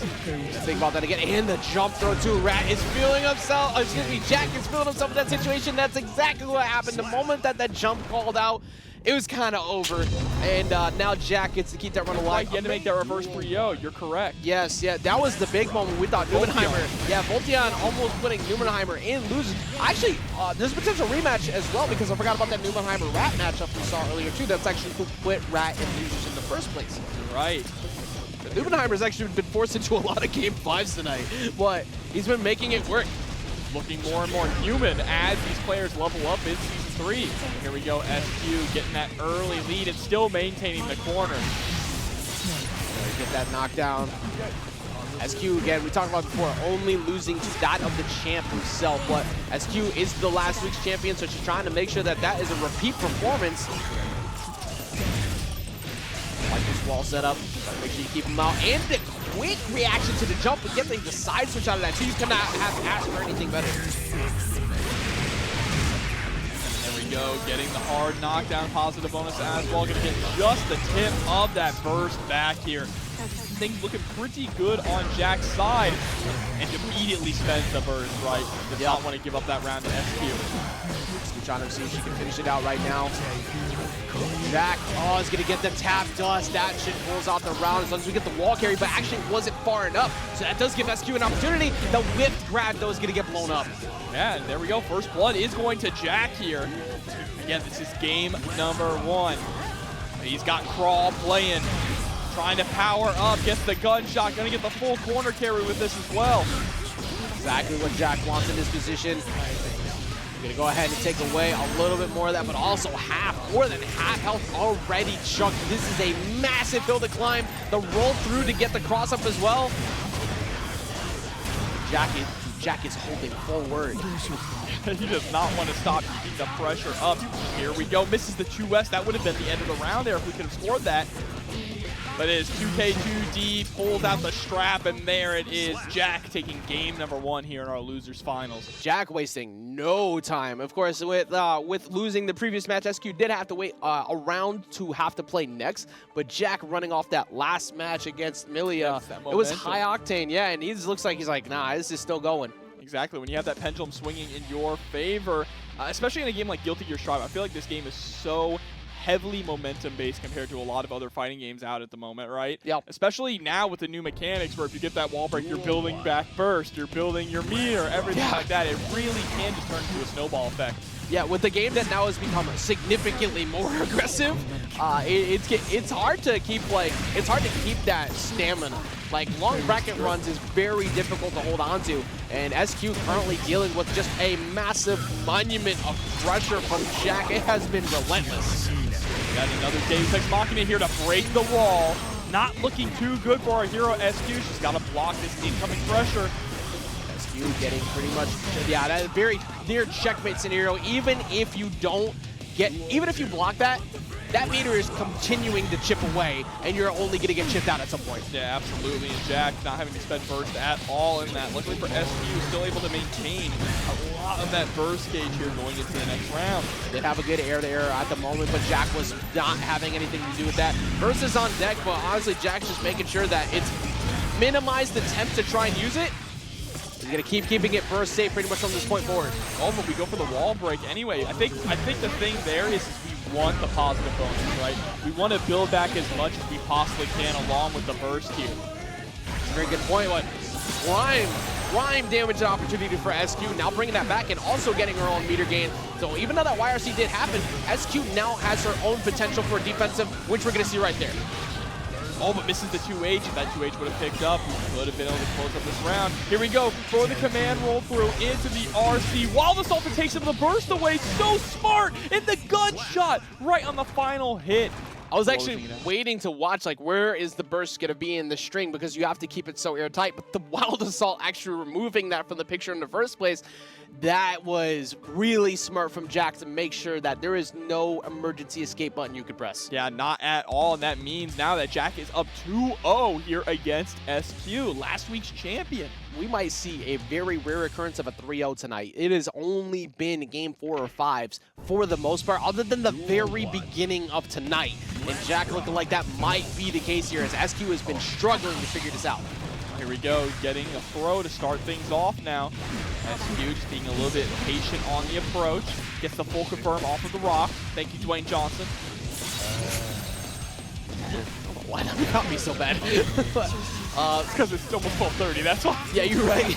Like, at the moment, man, hey, look, SQ looking way better here, looking like a prominent, actual viable movie that might be happening, and that is going to be a closeout of round 1 easy, as SQ is saying she is not out of it yet. Don't talk bad about Black Adam like that. You knew exactly what I was talking about, too. Okay, it was a fun time. There's the burst coming out from Jack, though. Immediately trying to chase down the SQ. The spacing has been so much more on point. Unfortunately, as I say that, gets clipped after the backdash by the 5K. Yeah, Jack striking back fast, dude. Just making sure that that last round, you don't get that confidence build up. But once SQ does get that confidence build up, it's starting to look good. The YRC into just walk-up throw to get that side switch. Yeah, I like that. Positioning is sometimes more important than damage, right? If you can keep SQ here in the corner, you can control the pace. But last time we saw this, it did not go in Jack's favor, breaking the wall like that. Yeah, and looking like that might be a repeat case here because we had the anti-air. We're going to get the wall splat. It won't be enough to get the kill, so you want to just take away that meter. And one more mistake, SQ takes the round. Oh, tries to go for the 5D, trying to give Jack a taste of his own medicine, but ready for it. The BRC gets the throw circle. Are you kidding me? I can't believe that he throw attacked that. That was so good. Because she layered that offense, but the reversal throw from Jack forces into round 3 and potential set point here against SQ. Absolutely insane his patience there. My man just went for an IAD with no fear. Man, we've reached that point in bracket 2 where everybody just does not care about the mix. They are so confident in it, but the roll through from SQ, she's forced to have to block. There's not much you can do in this situation. You just got to hold all this, and it's going to continue as Jack just melting away that health. Deus Ex Machina here to get all those bullets back. Only had one left in the chamber. All right, here we go. Make my day. All it takes now is the Kirsten one shot, and it's over. It is a very difficult position to come back from, and that's exactly what we just saw. SQ had amazing performance, but it was shut down by Jack. Getting that reversal throw, that was the most crucial step. Absolutely. Now let's see if we could see Nubenheimer potentially keep that dub as he is on the winner's side of Grand Finals going up against Jack. Jack has to go through 2 rounds of Nubenheimer to try and take it all here tonight. And SQ coming through with the raid. Thank you so much, SQ. Congratulations on 3rd place. Absolutely great performance tonight. SQ always putting on a tremendous show. Jack starting to put on a show of his own. That was a dominant first round once again. This entire losers run has been non-stop. Yeah, this is the gauntlet, right? Going from loser semis, losers finals, and now grand finals. Of course, while Nubenheimer has been kind of cooling off a little bit in the meantime. Yeah, it is actually kind of fun watching the discourse of who people want to root for once they see Happy. You see Happy Chaos show up, it's like, okay, maybe I will root for Nago. And that's exactly what we're seeing right now. Nago's going to strike back quickly. One Beyblade does take it, therefore he might jump to try and back off, and instead, actually, bro, he just checked that dirty-ass foot from that distance with the DP. He in with the Saw 1. No!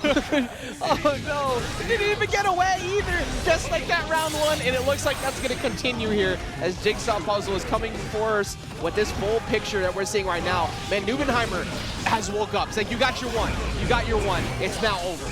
Yeah, and you saw the Fukio backwards. That was kind of, you know, a muscle memory going back to Season 2 when you could Fukio backwards to force the burst to whiff. No more here with the full screen burst. And now Jack gonna get the Deus Ex Machina here, refill those bullets to get the knockdown. It's a big opportunity for Jack. He's gonna get that meter back up. He needs to keep him out. Yeah, you clone up immediately. Do everything you can, but you can't, at this point, you can't afford to take a single hit anyways, so you hope to keep him out, and Nubenheimer just needs 1 poke, that's all.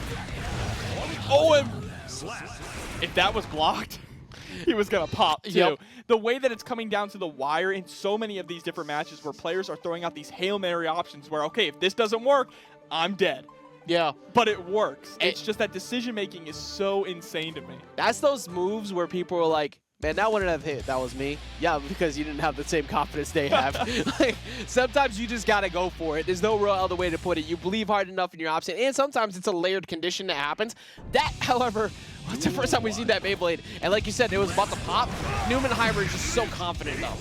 Yeah, absolutely. Confidence is the biggest thing about Nubenheimer. He is always so calm under pressure, so confident in his decision. That's a big key factor as to why you can win. Honestly, confidence is so key. If you don't believe you're the best person in the room every time you go to step into a tournament, you are not going to win. You have to have that confidence. You're that much better than everyone else. And that's what you need also to get in on Happy Chaos half the time. But the close slash anti-air, amazing patience for Nubenheimer, and that's going to give him full corner into the command throw, close it out, getting that first round. Ooh, Nubenheimer trying to speed run this. Straight into round 2. Fukio backwards to get the 2S, but it doesn't quite reach far enough. Nice JS, though, immediately places Jack back up against the wall. And watch that tension gauge just up here. He does finally get a counter hit poke to walk his way out. That's exactly, I mean, the job was done momentarily for Nubenheimer until that roll through, and now all of a sudden things are going to look much better for Jack. Get that free positive bonus, chunk him for half his health. What does he decide to do? Round start? Did he PRC back? No, instead, Nubenheimer decides to take the curse head on. And that's going to cost him yet another wall break. Yeah, but he is still going to be alive here. Not only the BP boy does have high guts, so has another opportunity, and we've seen this comeback happen more than once. 100%. Guts has more health than Millia and Chipp combined, bro. Like, it's actually insane watching the comebacks that Nubenheimer's been able to do. But that situation right there, one of the few near impossible ones to get out of. Here we go, straight into the next round again. Tries to start things off with the Beyblade.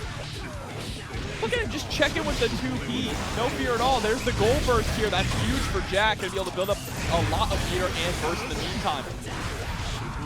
Jack getting walked onto the corner. Yeah, this is a great job. 2H. There you go. That's gonna be a huge chunk of damage. Oh my God, it's not over yet. Are you dead?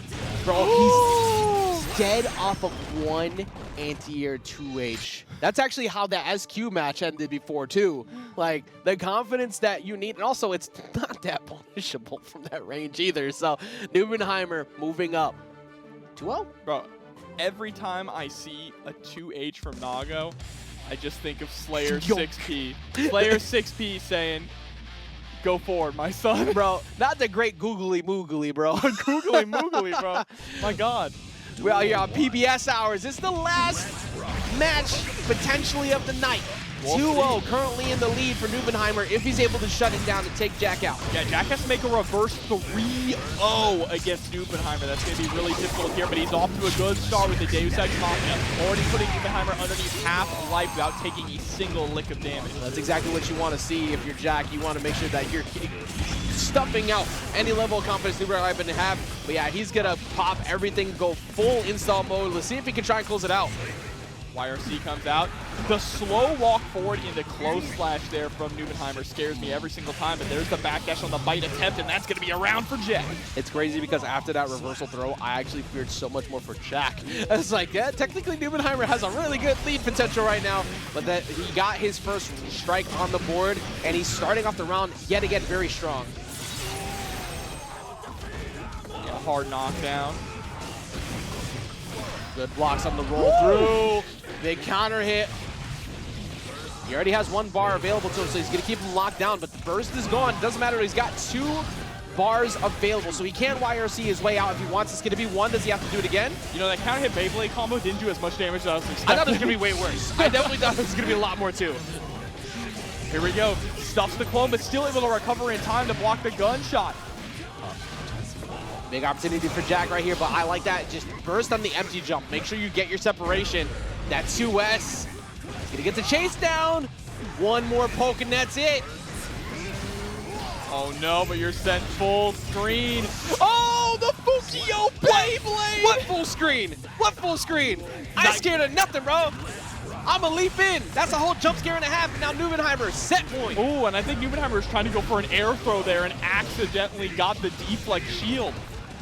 Oh, dude, everything from this. Oh my God. He's just not backing off. That blood gauge is starting to climb up, but he's just trying to shut it down right now. That 2H stopping you from jumping out of the corner. Nowhere for Jack to run. There's the RC.